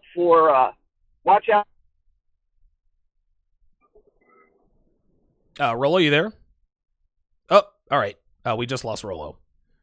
That is an excellent observation. I had no idea, because I don't watch pageants or anything like that. But Rollo's daughter is obviously she does pageants. She's she's beautiful, 21 years old, and all this other kind of stuff. She does pageants, and what Rollo has figured out is that the more damaged these women are, the more likely they are to win pageants.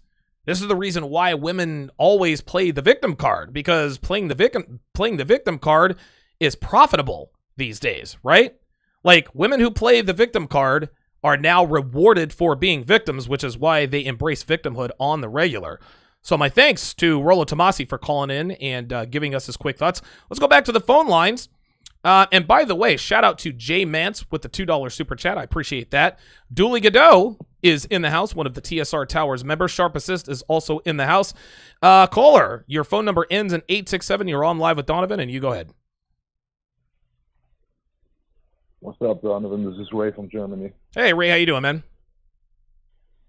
I'm good, man. How you doing? Doing good. That's great. First of all, I don't want to talk a lot about this stuff, but English is not my first language. That's fine. As you can tell.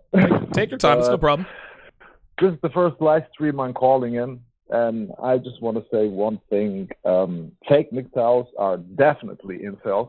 Okay.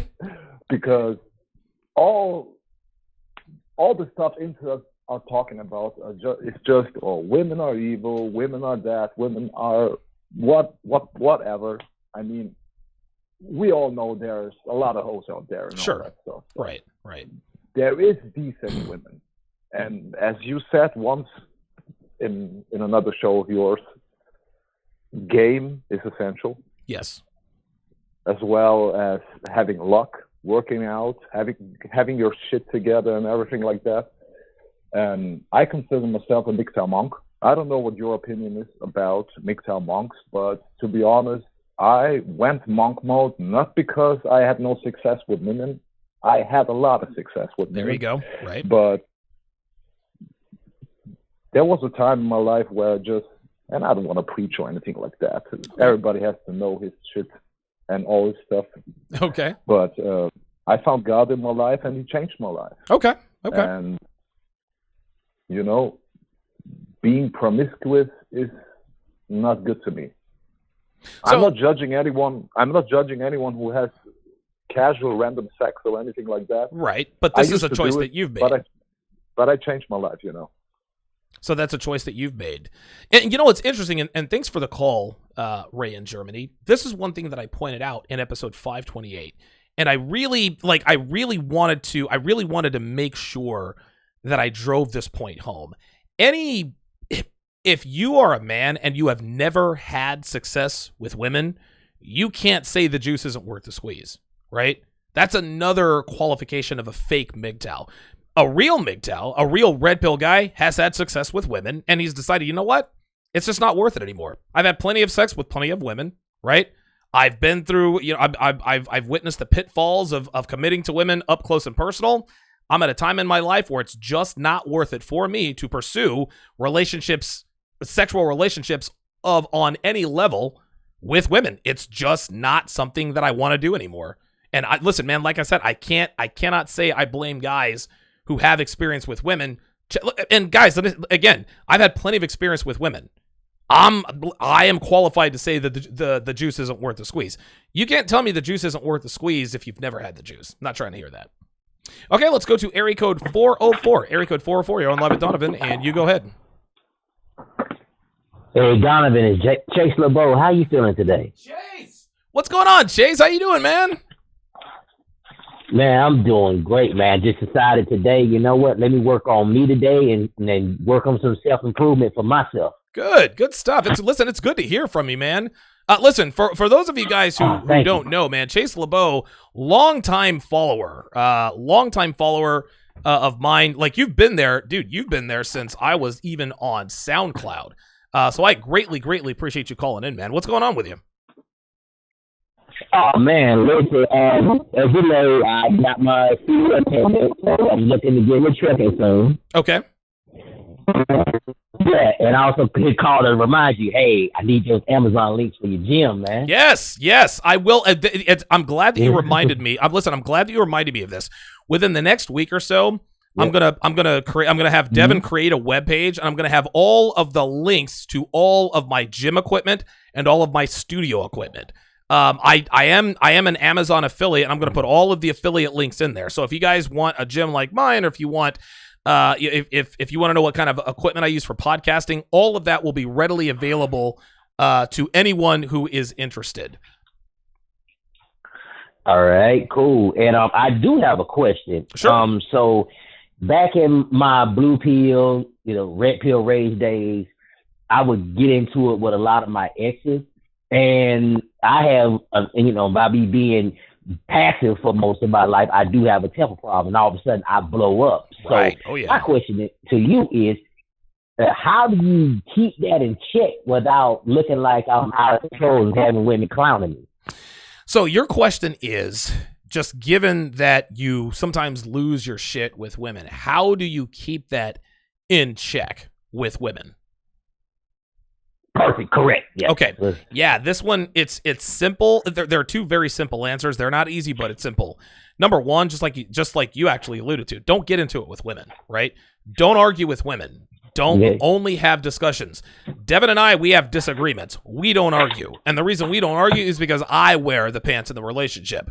What I say goes. Now, sometimes I will make decisions, and I will say, okay, listen, I'm trying to make this decision. Your input is valuable or whatever. I'll listen to what you have to say.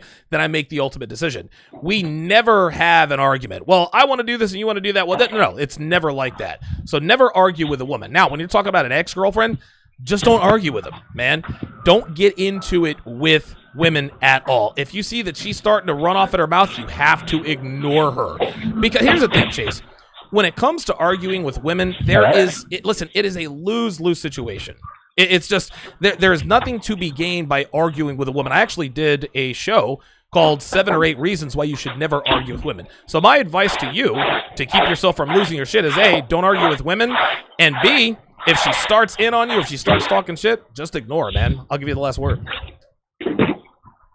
Okay, cool. And you see, medical. But see, there was an episode you did when some things got out of pocket and Devin didn't follow some instructions. This may be Patreon only, so I'm. Oh, yes. And then you had to raise your voice. Yes. So yes. This is where I'm confused at. When exactly is the time for you to raise your voice? So my dad is the same sign as you. I'm not going to tell him what sign you are. Okay. But you are the exact same sign, and that's exactly what he does. Okay. So are you talking about raising your voice to a girl that you're involved with currently or an ex-girlfriend? Currently, relationship. Oh, okay. Yeah, listen. When it's the only time it's the only time it's necessary to raise your voice, change screens here. The time that it's necessary to raise your voice to a woman is if she does not do what you ask her to do, right? Like if you say, hey, like with the example with Devin, right? I kept if I remember correctly, I think there was something going on. I was doing like a live stream or something like that, and she kept telling me, wait, something is wrong. And I'm like, Devin, everything is fine. What you're looking at is wrong. You need to do what the fuck you need to chill out with that. I don't know, maybe 5 more minutes goes by. She said it again. And at that point, I said, all right, I got to get the fuck off of here. And when we got off of that, I completely aired her out. The only time it's necessary to raise your voice to a woman is if you've asked her once, maybe twice, and she's still not heeding you. Other than that, there's really no need to raise your voice to a woman. Okay, now I understand. Perfectly, man. Appreciate you. Appreciate all you do. And I'm on YouTube. Excellent. Very good. Thanks for the call, Chase LeBeau. Chase LeBeau, who is actually the one who gave me the idea to call Carla, because Carla had called me one day. That was back in episode 238. That was an unbelievable phone call. That was great. Excellent. Shout out to Ricardo Rivas with the $2 super chat. He says, Rollo saying damaged goods is a double standard. You're asking the question. I have no idea what that question means. Ricardo, you're going to have to clarify for me. Going to have to clarify. I have no idea what you're talking about there. Let's go back to the phone lines. Let's go to area code 240. Area code 240. You're on live with Donovan. Go ahead. Hello, Mr. Sharpe. How are you today? Doing good, man. You? I'm doing good. I've been watching your show for, I would say, about 2 months. There's a lot of things I do like about your show. I do like to push back a little bit on some of the things that you say. I definitely, a lot of the things you talk about when you talk about red pill awareness, a lot of that stuff I do consider it empirical. Like, the whole concept of self-actualization, sure, taking an active hand in what happens in your life, actually working to improve yourself. I think all of those things are very empirical. Even some of the dynamics between men and women that you illustrate, I think a lot of that stuff is actually empirical. Like when you talk about the wall or banana gobblers, that's funny. Right. But some of the things I think are problematic. Some of the things I think are problematic, and they don't necessarily help red pill awareness. Okay. Specifically, let's just use the gentleman who called in a couple of calls ago. He was talking about his daughter who was in the beauty pageant. Now, I'm sure his daughter is beautiful and wonderful and very talented, right? But it's like we didn't watch that beauty pageant. He did, and like the idea that he would say that those particular contestants are sort of being favored because they've had a rough life. It's problematic because it asserts in the same way that men are supposed to have agency, that woman doesn't have agency. They didn't just grab some lady, off the corner to be in a beauty pageant. Like that woman. I understand that. Well, hold on. I understand that. And you're right. They don't just pick out these run-of-the-mill females. I think and by the way, the gentleman that called, that's Rollo Tomasi. He is widely considered to be sort of the godfather of the manosphere. But I understand what you're saying. I think what Rollo was saying is he was saying, and I think this was a relative term that he was talking about, right? So all of these women, I would imagine, are probably exceptional in some way, shape, or form, although I don't really know. Sure. I don't really know. But I think what he was talking about in relative terms, just relative to the other pageant contestants, that the ones who not only are the most damaged, but the ones who vocalize their damage, it would appear to Rollo that those are the women that I guess have a better chance to win. And that makes sense to me because we as a society, it's the juxtaposition he made, actually the dichotomy he made was between men and women. Women are rewarded for being victims while men are punished for being victims. Women are given advantages because they're single mothers and this and that and the third, while I think it's like 95% of homeless people are men. So it appears that the more victimized you appear to be as a woman, the more advantages you get. The opposite is obviously untrue for men. So that's interesting that you say that, because that really does. I do think that speaks to a broader topic, what you're touching on. I do think that toxic masculinity is a thing, right? There I disagree. Is a certain element of masculinity. Hold on. No, that's okay. Why do you see? And again, and thank you for calling. I appreciate it. I actually like it when people actually disagree with me. Toxic masculinity is, so you say toxic masculinity is a thing. So you think that there are men who can be a little too masculine. So what do you believe that? No. I don't want to mischaracterize it. Okay. When I'm using the term toxic masculinity, I'm referring to there's a woman, and in all honesty, she's not the best representation. She does sort of have that. She comes off with the very blue or pink-haired feminist sort of vibe, which I don't have a problem with necessarily. I understand that might be a problem with this audience, right?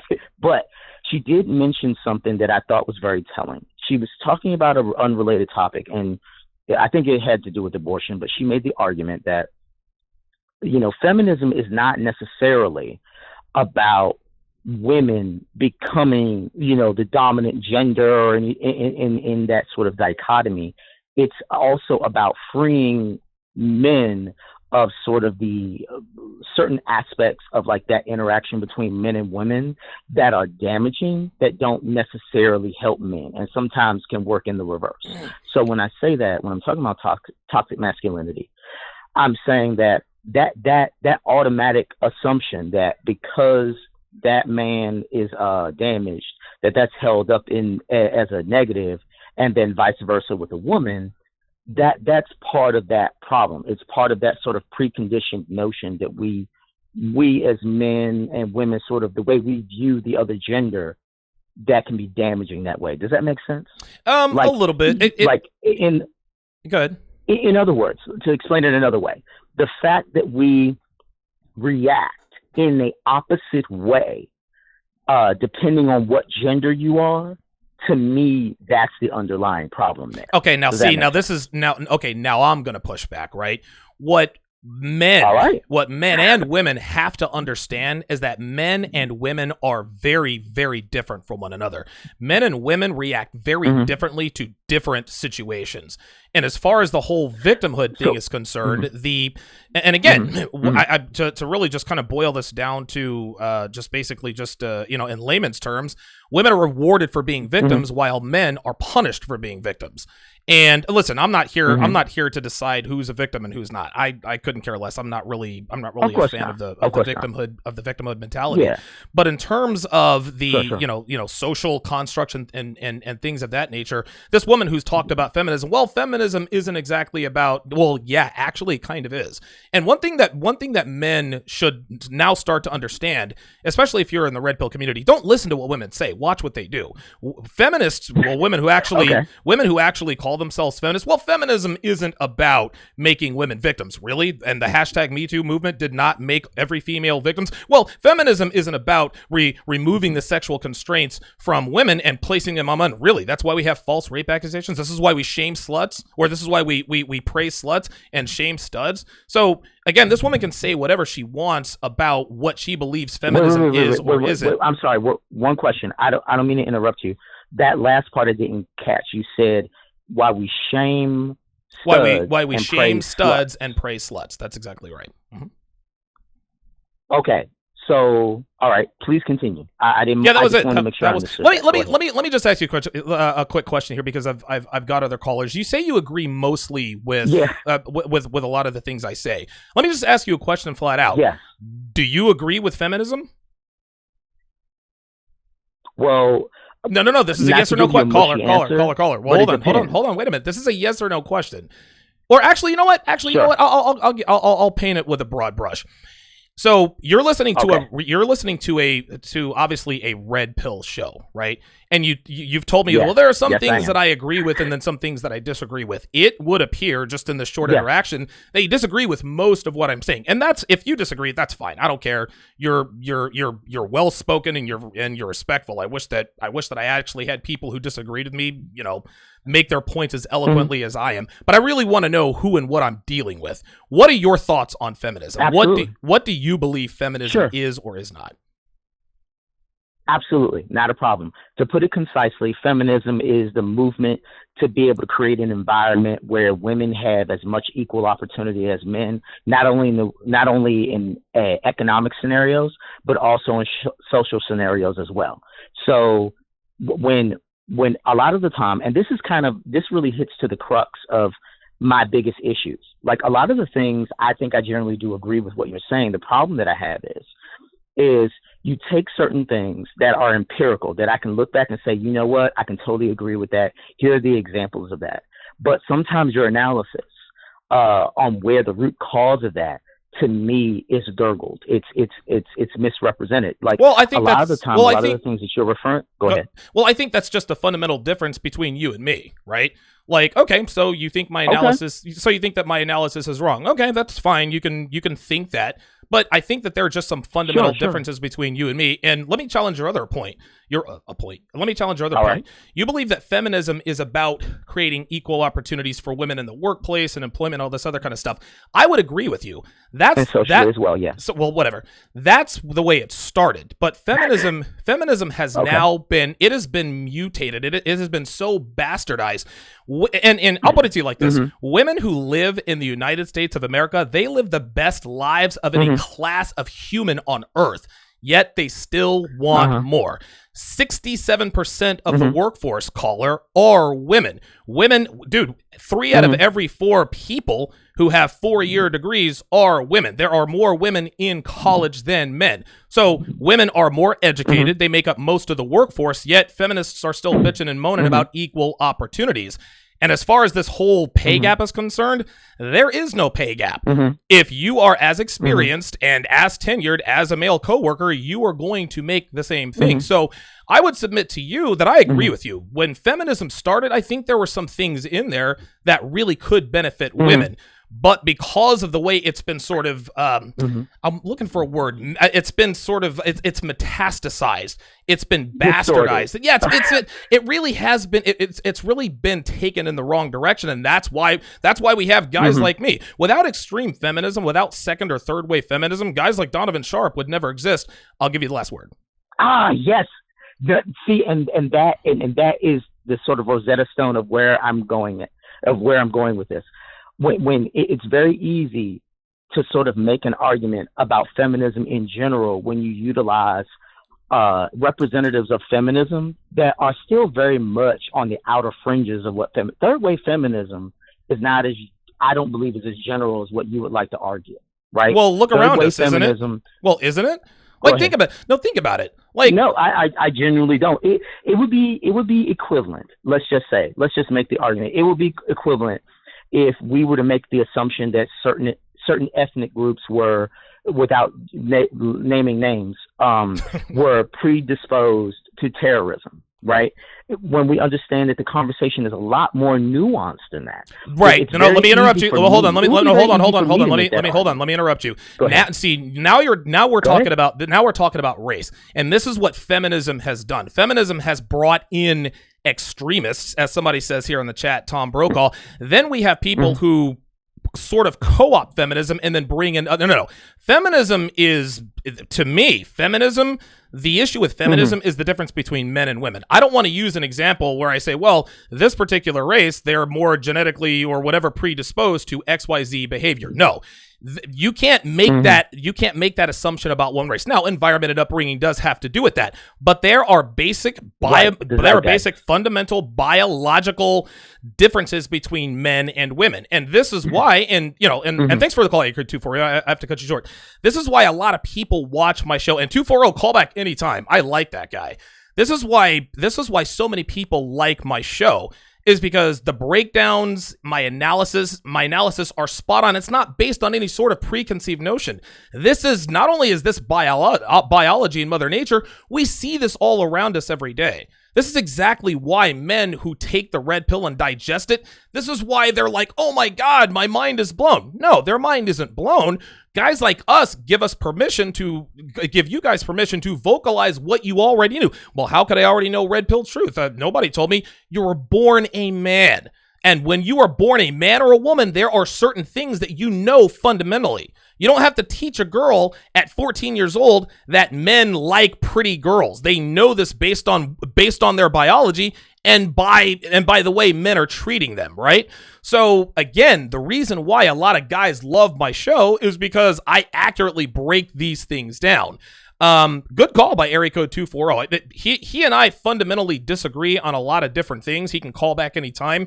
But I think one fundamental disagreement that we have is that he thinks feminism, I guess, is helpful. I don't want to put words into his mouth. And feminism in 2019 destroys both men and women. But 240, man, listen, thanks for the call. You brought your ideas very eloquently. You're very well spoken. I appreciate that. Before I go to area code 323, I've got a hell of a lot of super chats to call out here. Merciless 6 with the $20 super chat. He says, if we're considered a patriarchal society, or in your opinion, if you believe we are, why does it seem like law enforcement in this day and age still take a woman's word when it comes to accusations? Exactly, right? This is the problem with feminism. Feminism, oh, we're in the patriarchy. Women are oppressed. Just like I told that caller, women are given all of the advantages. Women are given advantages by the government. Dude, if a woman is a single mother, she automatically qualifies for food stamps, Section 8, housing, free healthcare, right? Women get grants to go to college. More women are in college than men. More women make up the workforce than men. There is no pay gap. So in terms of living in a patriarchal society, why do they always take the woman's word for it? This is that whole hashtag listen and believe. We're not in a patriarchal society anymore, guys. We are in a very matriarchal society, and it's co-opted by the quote-unquote patriarchy. See, here's the thing. Women couldn't do feminism without men. Women can't, like, if this really were a battle of the sexes, women versus men, we'd have wiped the floor with women long time ago. But the reason why feminism has come as far as it has and gained so much steam is because men are also jumping on board. Women need the brains of men. They need the brawn of men. They need the conviction of men. This is why they're always talking. This is why they're always calling on men. Women never call on each other for help. They call men for help. If a woman is in a real, God forbid, a domestic violence situation and she calls the cops, she doesn't want 2 female cops to show up. She doesn't even want a female and a male cop. No, she wants 2 male cops. That's how this works. Very good question there by Merciless6 with the $20 super chat. Ricardo Rivas with the $5 super chat says, you two just cleared it up, thank you, was referring to the juxtaposition being the double standard. Okay, very good. Raquel Caballero with the $2 super chat says, freeing men from the burden of performance. Lies. Of the burden of performance. Lies. Damn, I wish I knew what he was talking about. That sounds like a very, very good... That sounds like a very good statement, and if I could remember what we're talking about here, I'll go back and address it. The practical patriarchal, the practical stoic with the $5 super chat says, "Sup, Donovan? Merry Christmas, brother. Can't wait to get off work today. Got a peace leave waiting to perform gorilla, triple, banana, gobbling backflips on me." That's the comment of the day, sort of fusing my vernacular with the vernacular of Coach Greg Adams. I appreciate that very much. Christopher L with the $50 super chat says, Donovan, I feel like I found a unicorn. Young 19-year-old white female. 8.5 out of 10 makes good money and submits to whatever daddy wants. Hopefully I can get through on the phone line and pick your brain, brother. Listen, I'm going to try to get you on the line, Christopher L. I wish I knew which area, what his area code was. I'll try to get to you as quickly as I can, Chris L. Big Brandon with the $5 super chat says, happy holidays. If I'm in Philly, I hope to get to roll or spar with you, my brother. TSR security, hashtag fly eagles fly. Yeah, I did jiu-jitsu a couple years back, and I had to quit because I just didn't have the time. I was actually thinking of taking up Krav Maga. We'll see what happens here in the not-too-distant future. Bramblebush with the $5 super chat says, my God, a man using female logic. Nothing is more tragic than a male feminist. Barry'sVoice.com says, D, I think he enjoyed hearing himself speak eloquently more than making actual sense. Feminism is extremely destructive. Listen, I might feel the same way as you guys, but the guy wasn't being disrespectful. And I think that he was, I think when he talked in circles. He was sort of fusing different ideas together. He didn't really give me and listen, I gave him the floor. He was respectful, but it sounds to me like the guy is a male feminist, right? And the next time he calls, I'm just going to ask him straight up, hey, are you a male feminist? Because I asked him, do you endorse feminism? He didn't want to answer the question, which means the answer is probably yes. So we'll see. We'll see what happens. Hopefully I'll talk to him once or twice more. I'm not going to make him a regular caller on the show because he's long-winded like I am. He should probably create a podcast for himself. Shout out to Snake 1000 says, Donovan, happy holidays. Tom Brokaw says, horseshit caller. Tom Brokaw also says, the very fact that you mindlessly tout the wage gap, which doesn't factually exist, proves that the extremist propaganda is the dominant point of view. Absolutely. And then Tom Brokaw says, good caller, though. He expressed his points well. Yeah, he expressed his points well. We really, I don't know, he and I maybe should have like a debate where it's just me and him, because we were both all over the place, and I think it's because we know that time is of the essence. Let us go back to the phone lines. Area code 323. You're on Live with Donovan, and you go ahead. Mr. Sharpe, I just want to say before anything else, thank you very much for your channel. You have helped me out through a lot. I'm 31, recent divorce, and I cannot express enough gratitude on how much your content has helped me get through these times. Good, very good. I just want to say one thing to all the men that are listening out there. Look, after 8 years of being married and getting divorced, I had nothing to show for it. I was depressed. I was 232 pounds. Previous to that, I was 245, and now I'm down to a solid 203. Oh, wow, and I can only tell you one thing. The reason that made me call is when I was watching your live stream and you pointed up in points 3 and 4 about the fake MGTOWs and what do sluts have in common. Yep. They're not willing to put in the work to be the man they want to That's be. right. That's exactly right. Yeah, fake MGTOWs complain about that stuff all the time, man. And now, going back to another point, they want what they can't have. They make fun of it, right? Right. Another point that I wholeheartedly agree with, because I'm at this point where I'm like, you know what? After 8 years, I had nothing to show for it. And you're right. The squeeze is worth it to get that juice. But Sure. Here's the point. At some point, you get tired of it, and you realize that the best relationship you can ever enter in and that has long-term benefits is with yourself. Wow. Because at the end of the day, that's all you have. That's all you really have. That's right. You were born alone, you're going to die alone. Thanks for the call, area code 323. Very good call. I like to get testimonial phone calls. Chase LeBeau at the $5 super chat says, could you do an episode co-opting BDSM in our relationships with women? I might actually do that with a viewer of mine who is much more experienced in BDSM. Also, there is Texas Dom. I might do a show with him quite soon. Appreciate the $5 super chat.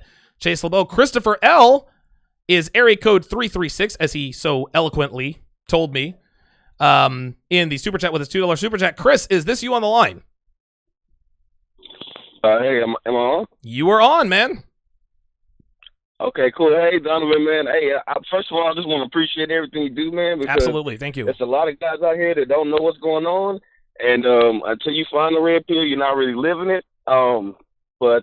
Yeah, I wanted to say, and sorry about the 19. Actually, she was 19 when I met her. She just turned 20. Okay. But I mean, she's got all her shit together, and a lot of my friends are kind of pissed off because they don't date outside their race, so they're stuck with these black chicks that got kids by everybody. Yep. And they're a little jealous of me, I sense. So I just wanted to pick your brain and Well, I'll tell you what, man.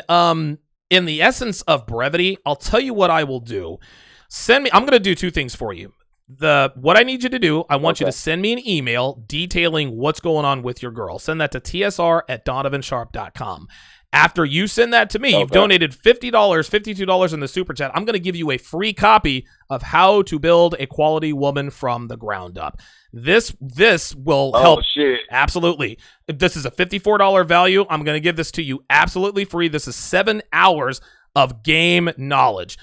Listen, she's young, she's hot, she's attractive, she's submissive. Listen, nobody has a unicorn. I'm sure that there are things about her that you could do without. But at this point in time, her being young, hot, submissive, and willing to do whatever you want makes it worth it to deal with whatever baggage she has. So to make sure you don't take this thing off the road, send me an email with the details, and I will answer back, and I'll give you my opinion on things you should or shouldn't do, and then I will also send you a free copy of How to Build a Quality Woman from the Ground Up, absolutely free, man.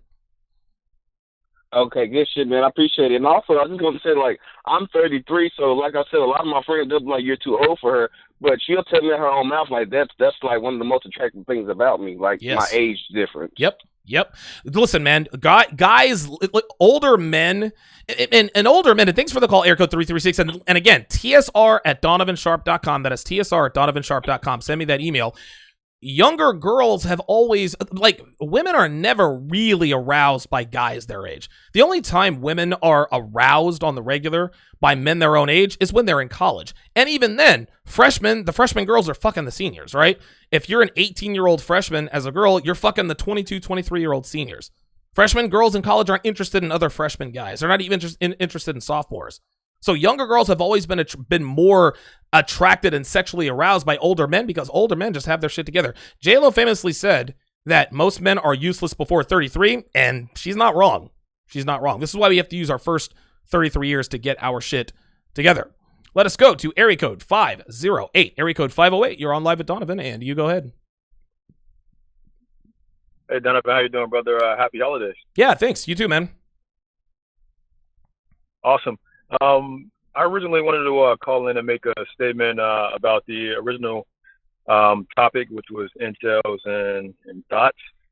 But I want to talk about the caller that called in who sounds like a male feminist. Yeah. I think that those those guys, and I know what you're doing. I absolutely respect it. He was respectful and eloquent. Right. But those guys are the worst when it comes to pushing this feminine imperative, because they'll make all these statements that sound logical and sound like they can make sense, but all they're doing is pushing forward feminism, which has completely torn down the American family. So totally agree. I just wanted to make that statement. Yeah, absolutely, but, man. Going back to, I'm sorry. No, go ahead. Go ahead. You got it. Going back to the original conversation of fake MGTOWs versus THOTS.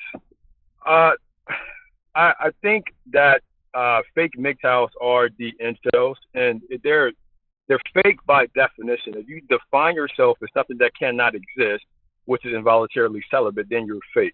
Wow, there is no involuntary I love celibate unless you're handicapped, or there's an extreme circumstance. There's no such thing as an involuntary celibate unless, again, you're handicapped. Right. So yeah, they are fake.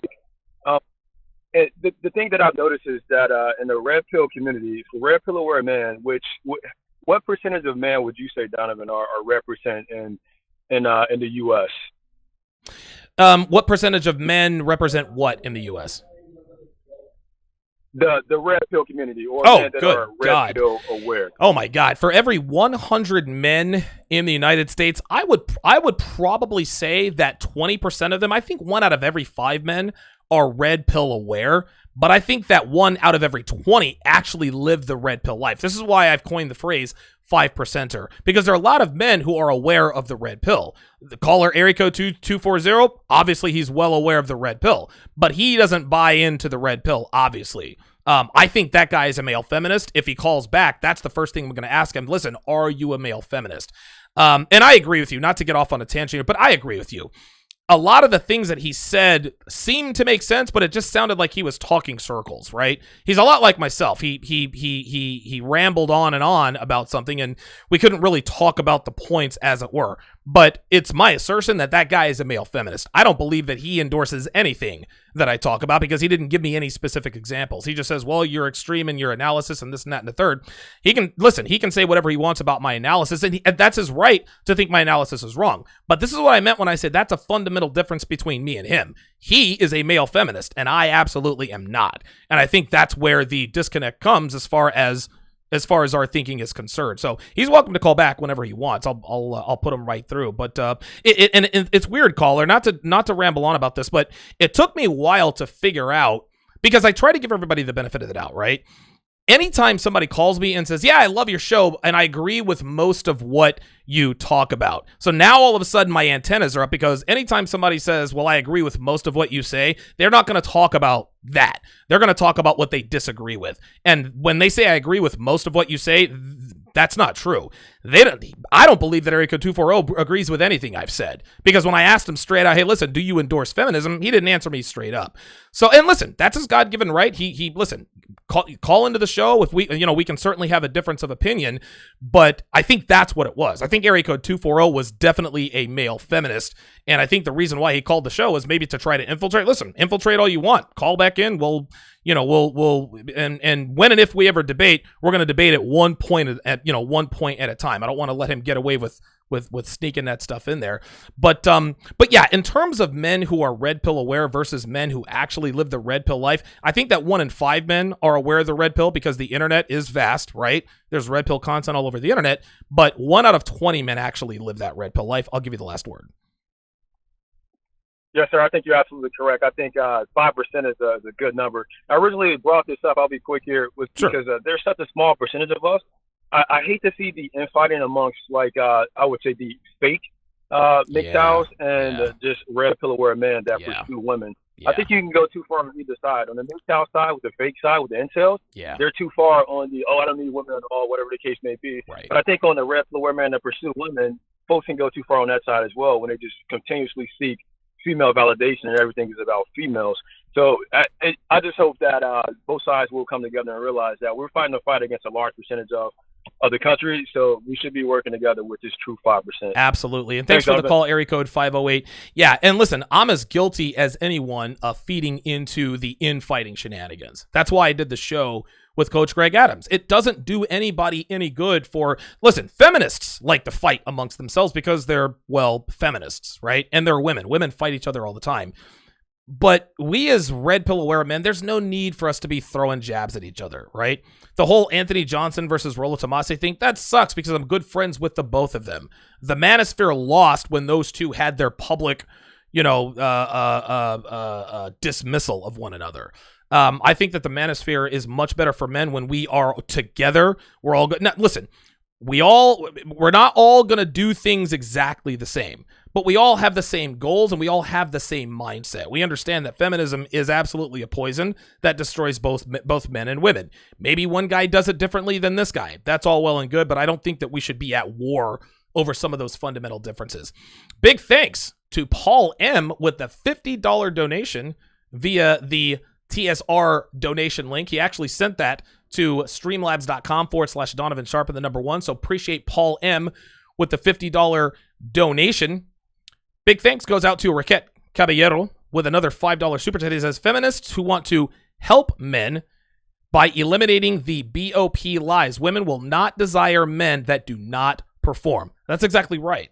The masculine burden of performance is real. I'm assuming that's what you're talking about. Made for Royalty with the $50 super chat says, hi, Mr. Sharpe. I've been living a better life because of your content.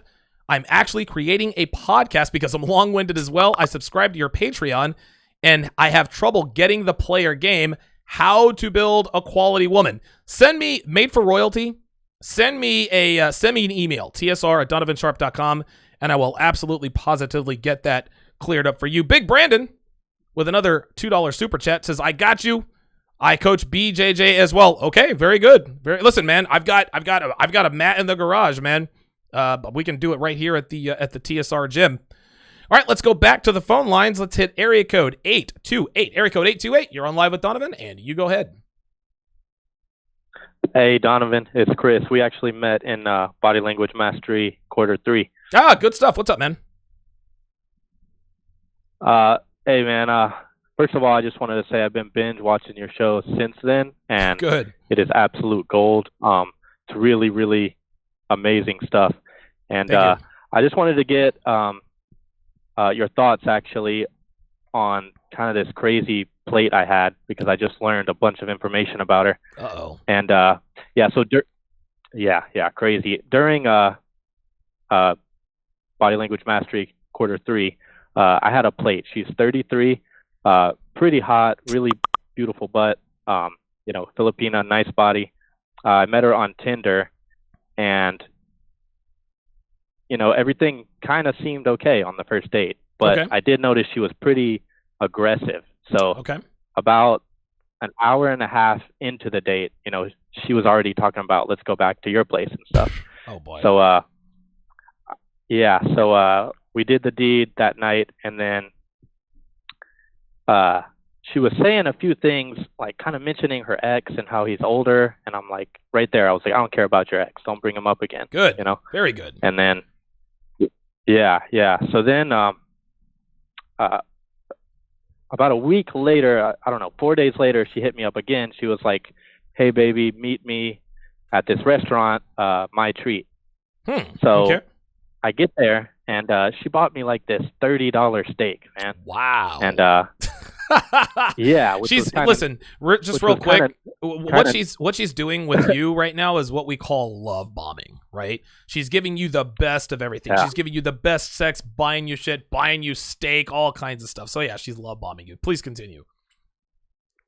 Yeah, bro. Well, this shit gets way crazier. I'll try to make it quick and summarize it. I know you got other callers, but so about halfway through the meal, she mentions another ex again, and I'm like, listen. Her name's Lizelle. I said, listen, Lizelle, I'm not fucking around with you. You bring that up one more time, and I'm gonna bounce like a bag of bricks. And she was like, okay. And she was like, okay, baby, I'm sorry. I will not bring it up again. So, and then again, man, the sex was amazing. Like, of course, it maybe always the is. best I've ever had. Like, yeah, absolute expert. Oh shit! All right. At BJ. So, right. A few days later, she invites me out to the nicest club in the city here in the Philippines. Okay. With like $100 cover, And she's like, I've actually already paid for it, but you don't have to come. I can give it to my friend. And I'm like thinking, wow, like this is the nicest club here. Yeah, man. Like, sure. Yeah, so let's do it. So we go there. We have a great time. I meet her friend. That's actually really important. She had a friend that was a little bit older than her. Is it a male or female? It was a female. Okay. Female, yeah. Okay, so an older female friend. Okay, I think gotcha. she was like 40. Yeah, so we go back to do the deed that night to my condo, and she started to like beg me to not use the condom. Oh! And I'm like, there no, it is. You're crazy. Like, there's the prestige. There it is. Absolutely not.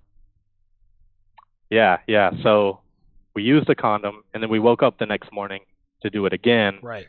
And the fucking condom broke. Oh! Which has not happened. Yeah, which has not happened since college. Oh right? boy, man. And yeah, and I was like kind of freaking out because she kind of had these hoe vibes going on, you know. And she, and then without me even asking, Donovan, she starts saying, "I'm clean, don't worry. Like I'm clean. You're the only one." And then she even starts going through her purse, showing me this like 2-month-old chlamydia test. So now I'm like really worried. Why are Why are we like, taking okay, a chlamydia test 2 months ago? Yeah. Oh yeah. And so a few days later, I start to get a little bit of a bad feeling down there, and then to summarize, no. What did you get? Yeah. Did you get chlamydia? Crazy. Actually, it turned out to be a pretty basic fungal infection. Oh, okay. Probably given to me as the doctor quoted from a female yeast infection. Yep, that's exactly right. Yeah. Ay. See, Yeah, so the thing that got me the most. See, when I'm thinking, don't use a condom, I'm thinking she's trying to get pregnant by you, right? That's what. The reason for this, in my mind, is because I've had many pregnancy scares. Holy shit, dude! I probably have kids out there that I don't even know about. But the first thing on my mind when a girl tells me I don't want you to use condoms, I don't even think about STDs because I have never had an STD. Knock on wood, I've never had a sexually transmitted disease ever. And dude, I've stuck my dick in crazy many times. I'm the luckiest man on the face of the earth. I have had irresponsible, unprotected sex with random chicks I mean, dude, I've got the devil's own luck. But the one thing that I'm always aware of is the sperm jacking. Oh, I don't want you to use a condom because dude, I've had girls try to get pregnant by me in the past. I didn't even think about an STD, but she gave you some sort of fungal infection. Ay. Moral of the story. I'll give you the last word, caller. Yeah, crazy. Jesus. Yeah, I'll just flash forward to today. So basically, when I called her up and told her this, she was like, "Well, I'm fine. Nothing wrong with me." And her energy got way up, right? So basically, I went for a full STD panel, and so did she, and we both tested negative. But she didn't really show me any paperwork for the fungal stuff. Of course not. Right? It was just the stereotypical. What she gave you was probably an STI. Yeah, exactly. And I actually feel lucky, like really lucky, that it's not something more serious. But sorry, just to end this, she started to like talk shit about her friend, the 40-year-old, which I thought was strange. I'm like, just stop being friends with her, right?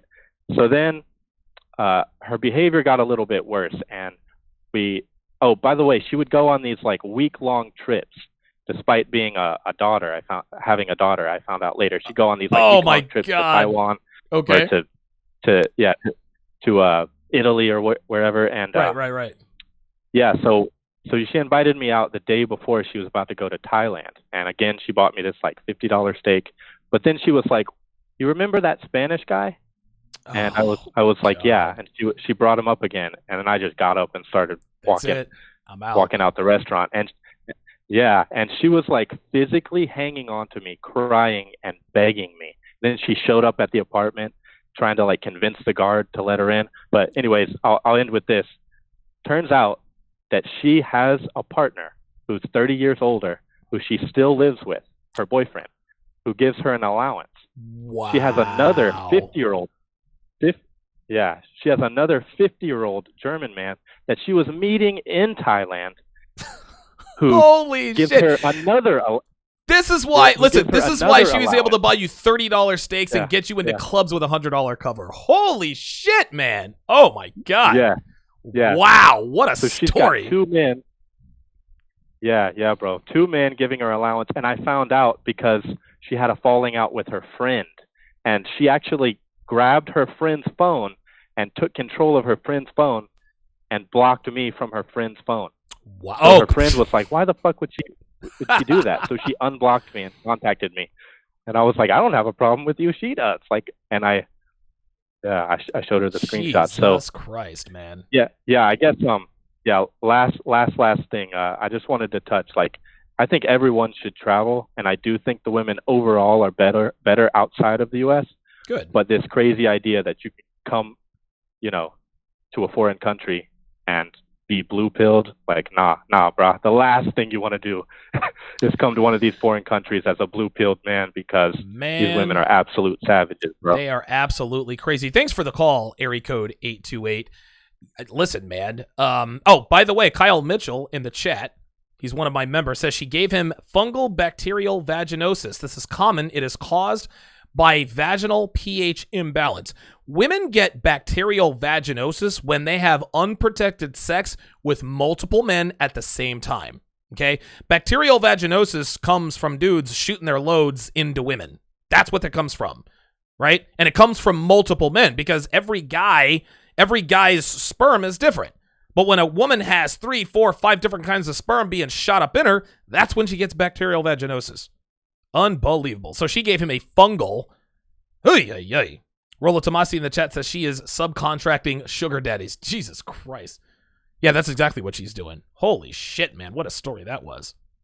All right, let's go to area code 248. Area code 248, you're on live with Donovan, and you go ahead.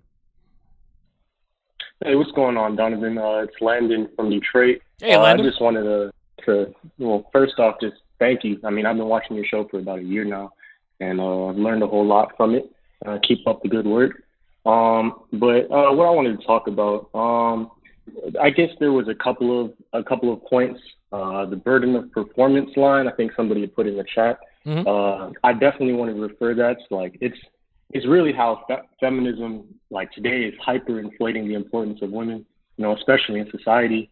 And it pretty much upholds a narcissistic and materialistic lust, which will ultimately drive us to wage slave more so we can get the bare minimum from them. Right. So, I mean, we're from that point alone, that should really just debunk the male feminist dude that ended up calling earlier and how it's beneficial for the average man when it's clearly not. Yeah. I mean, you can see a whole bunch of incels, dudes that are scorned. Obviously it's not good for us. But one other point, and I can kind of let you take the floor. I'm a Gen Z guy. I'm only 22 and I'm in college right now. Okay. So I really want you to touch on social media, especially Twitter and Instagram, because I mean, I'm an African American dude myself, and when you see some of the stuff that the women are posting on social media, there's no question that things are really messed up place right now. Yeah. And it's really a actual war on masculinity out here. So I'll let you take the floor, man. Thanks again. Absolutely. Thanks for the call, area code 248. Yeah, he's very fortunate to have found the red pill at such a young age, at the tender age of 22. Yeah, man. Any good-looking girl, I guess either a millennial or Generation Z. And we had one guy call up the Red Man group. He's like, well, I'm constantly fucking 9s and 10s, and all of the girls that want me are 9s and 10s. And we called him out on his bullshit, because if you're a 9 or a 10 and you're a young girl, then you are monetizing your beauty, right? So if that guy is constantly fucking 9s and 10s, what he's not telling us is that he's paying for that pussy, right? Beauty is monetized. That's one thing that feminism has done with women. Beauty is now women expect to get paid because they look good, right? Back in the day, they got paid by locking down a man of value, having his family, having kids, etc., etc. But now, if you're even a half decent looking girl, you can become a cam girl. You can be on Instagram, Twitter, whatever the case may be, thirst trapping. That's how this goes. Big thanks goes out to the Neg1, who is the newest member of the Mod Squad. He has just become a member of the channel. If you too want chat privileges during these live streams, be sure to become a member of my YouTube channel. You guys can check that out as well. Let us go back to the phone lines. Let's go back to area code 802. Area code 802, you're on live with Donovan, and you go ahead. Hey, Donovan, what's up, man? Hey, what's up? Yep, I got to hang up on you. I don't allow people to call in twice, okay? If you call in once and we have a good conversation, that's it. Call me once a day. Don't call me twice. Like, if you have a point, please wait till tomorrow. I'm not gonna deal with dudes calling back. That's bad form. Area code 520, you're on live with Donovan, and you go ahead. Hey, Donovan, how you doing, man? Doing Happy good. holidays to you. What's up, man? Oh, no, I'm just like leaving testimonies because I love calling in whenever I get the chance. Okay. And I was listening to a lot of the calls that you got on my drive home from work. And I got to say, like, I still love what you do. I do. I appreciate everything you do. And I appreciate your content. And this time of year is bad for vets, like usually active duty soldiers, and most of them are being men. Okay. And I can try and pass the red pill on to a lot of them. And wow. Yeah. some of them are taking it in and some aren't. But, I mean, it's up to them whether they want to take that information and admit the truth or just go ahead and be blinded by it. Right. Right. But, hey, I just want to say thank you for your content. I want you to keep it up, man, and I'm going to keep watching what you have to serve. Thank you very much, area code 520. Love calls like that.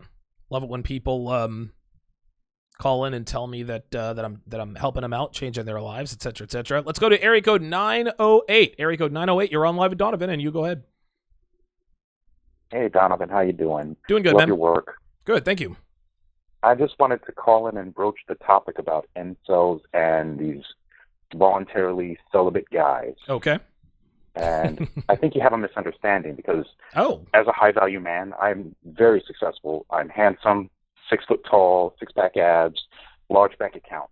And I've checked out of the dating scene simply because I've come to the realization that women and relationships are basically a known method of extracting resources. Yes. And I don't want to be a part of that. Yeah.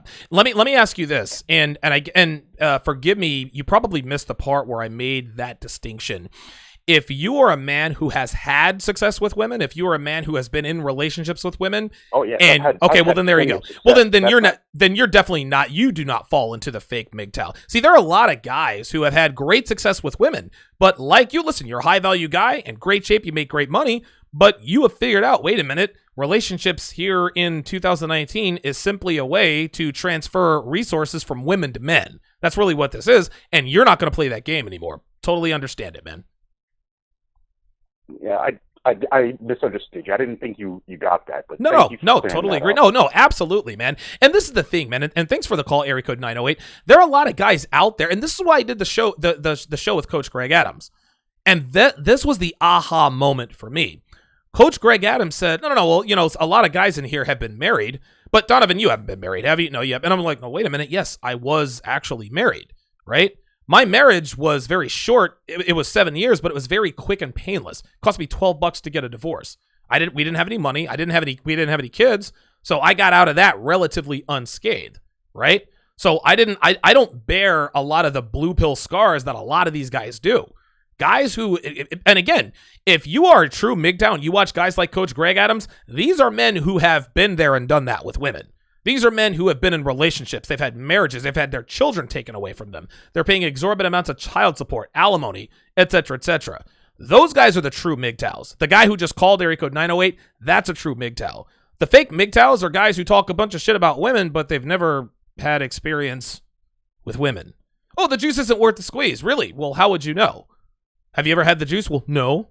Well, then how do you know the juice isn't worth the squeeze, right? No, that guy, area code 908, does very well for himself. He's like, look, dude, been there, done that. I figured out that relationships now in 2019 it's little more than a transfer portal to transfer resources from women to men, and so I've checked out.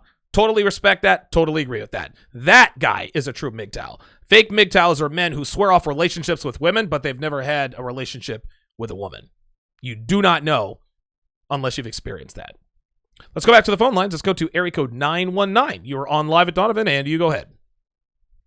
What's up, Donovan? How you doing? What's up, man? You sound like you're the voice of the night, man. What's going on with you? No, my voice hurts. I got you, bro. Go ahead. Real bad problem with the voice. Okay, so I got two things to say. All right, one thing. All right, in the U.S. I am like a 4, but overseas I'm like a 7, 8, or 9. All right, wow. Don't know how to explain it. Don't know how to explain that, but it just makes sense. All right, I don't know how that's the thing. I'm better looking overseas than I am here. Okay. Second thing, remember that big bitch I was talking about again. Now, don't hear me out. All right, go ahead. This girl has been ironing my clothes, has been cooking my food, has cleaned up my goddamn house, cleaned my fucking dishes, all right? Brings me food when I'm at work, all right? So what the fuck does that mean? Oh, Jesus Christ, man. She's trying to lock you down, dude. Because, again, you got to understand. And, listen, you're a 4 here in the United States. You're an 8 or a 9. But guess what? To these big bitches, you're still, like, they see you like foreign women do. So, listen, if you're into that, that's cool with me. Like, if she's making your food, cleaning your house, I'd keep her around for as long as you can, man. Not something I would do, but hey, if she treats you well, man, keep her around. That's what I would do. And also, thanks for the call, area code 919. Get her to get you some throat lozenges, man. You got to get that voice right. Let's go to area code 702. Area code 702, you're on live with Donovan, and you go ahead. Hey, how you doing, Donovan, man? It's your boy Jason, man, from 702, bro. Jason, what's going on, brother, out there in Vegas? How you doing? Man, doing pretty good, man. Just tapping in with your show, man. I just want to tell you, man, everything you saying be real, bro.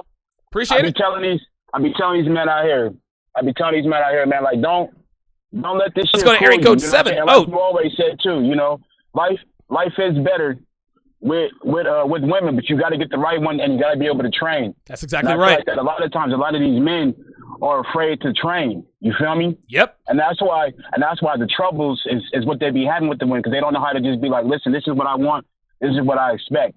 You know, they just go off for, oh shit, you know, she's finally giving me some ass, and you know, let me do what she want me to do. Right. Right there is where you fail every time. Yeah, every single time. Listen. You gotta, you know, and I think that people get this checking out with women thing, you feel me? I understand it, you know what I'm saying? Sure. But at the same time, you gotta just pick the right one, you feel me, that fits your circumstances. You know what I'm saying? And you gotta listen to this red pill knowledge, you gotta stay on top of it, and man, you gotta keep working on yourself. Absolutely, you know, man, absolutely. And I think that's the part that people don't want to do. It was like you said in your 21 convention video.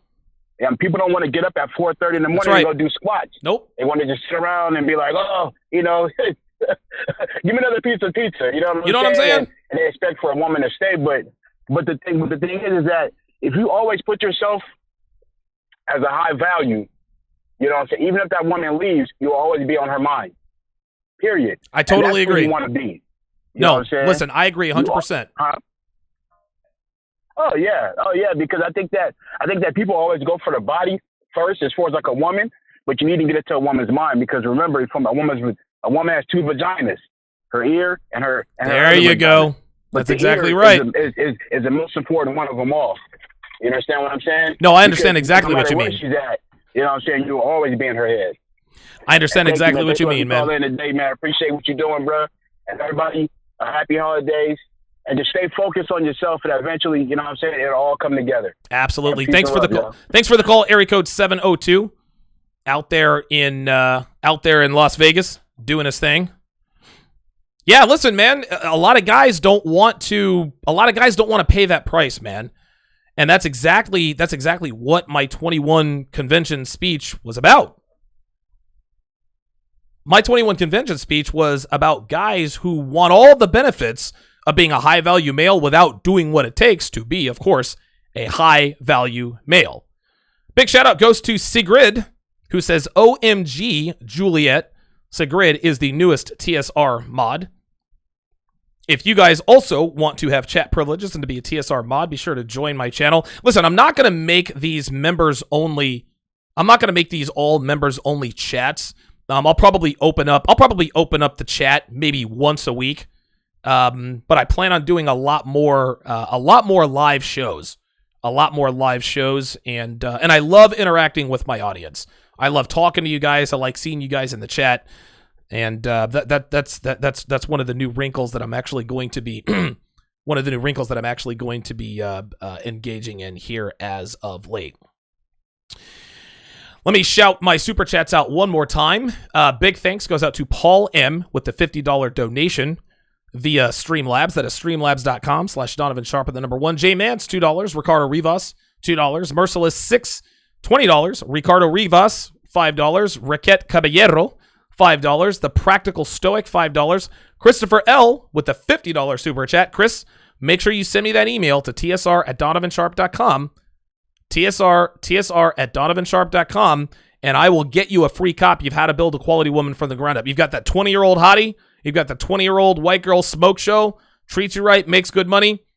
That's not where it ends, man. You have to train her. And again, if you don't show a firm hand, she could absolutely spin out of your grasp. So I'm going to send you that to help you out. Also, make sure you send me the details on your relationship with her. Big Brandon with the $5 super chat. Appreciate that. I Bramblebush, $5. Barrysvoice.com, $5. Christopher L, $2. Chase LeBeau, $5. Raquette Caballero, another $5. Made for Royalty with the $50 super chat. Big Brandon, $2. The Neg just became a member. The Neg and Sigrid have just become members. Winston Wolf has just become a member of TSR Towers.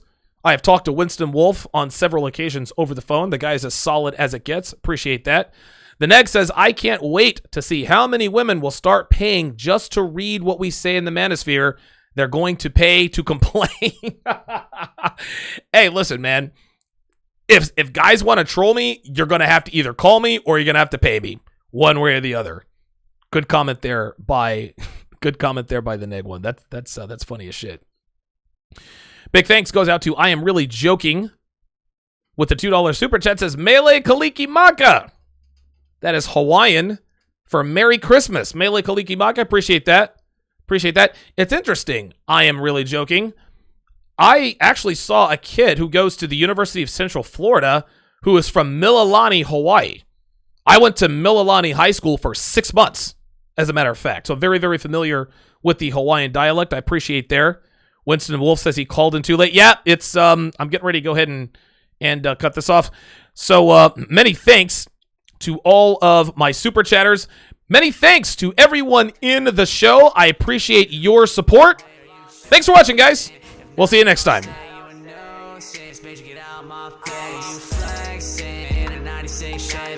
Start running when the shit get heavy. Same chicks that'll let the crew get a hair messy. The same hoes eating priors to go still got time for people that wanna hang around. They always try to bring me down. They be getting mad cause I'm almost there, but no one ever said that life was fair. Life was fair. Buy your bread, then I come around me. Way too many snakes try to come surround me. Cause no, I don't deal with extras. No, I don't deal with extras. You ain't buy your bread, then I come around me. Way too many snakes try to come surround me. Cause no, I don't deal with extras. No, I don't deal with extras. No, I can't deal with extras. No, I can't deal with extras. No, I can't deal with extras. No, I can't deal with extras. The kids told me that I was bugging. Now they on dick, could they see me doing something? Thought they all quit, man, they always getting pop and leaving frozen on side.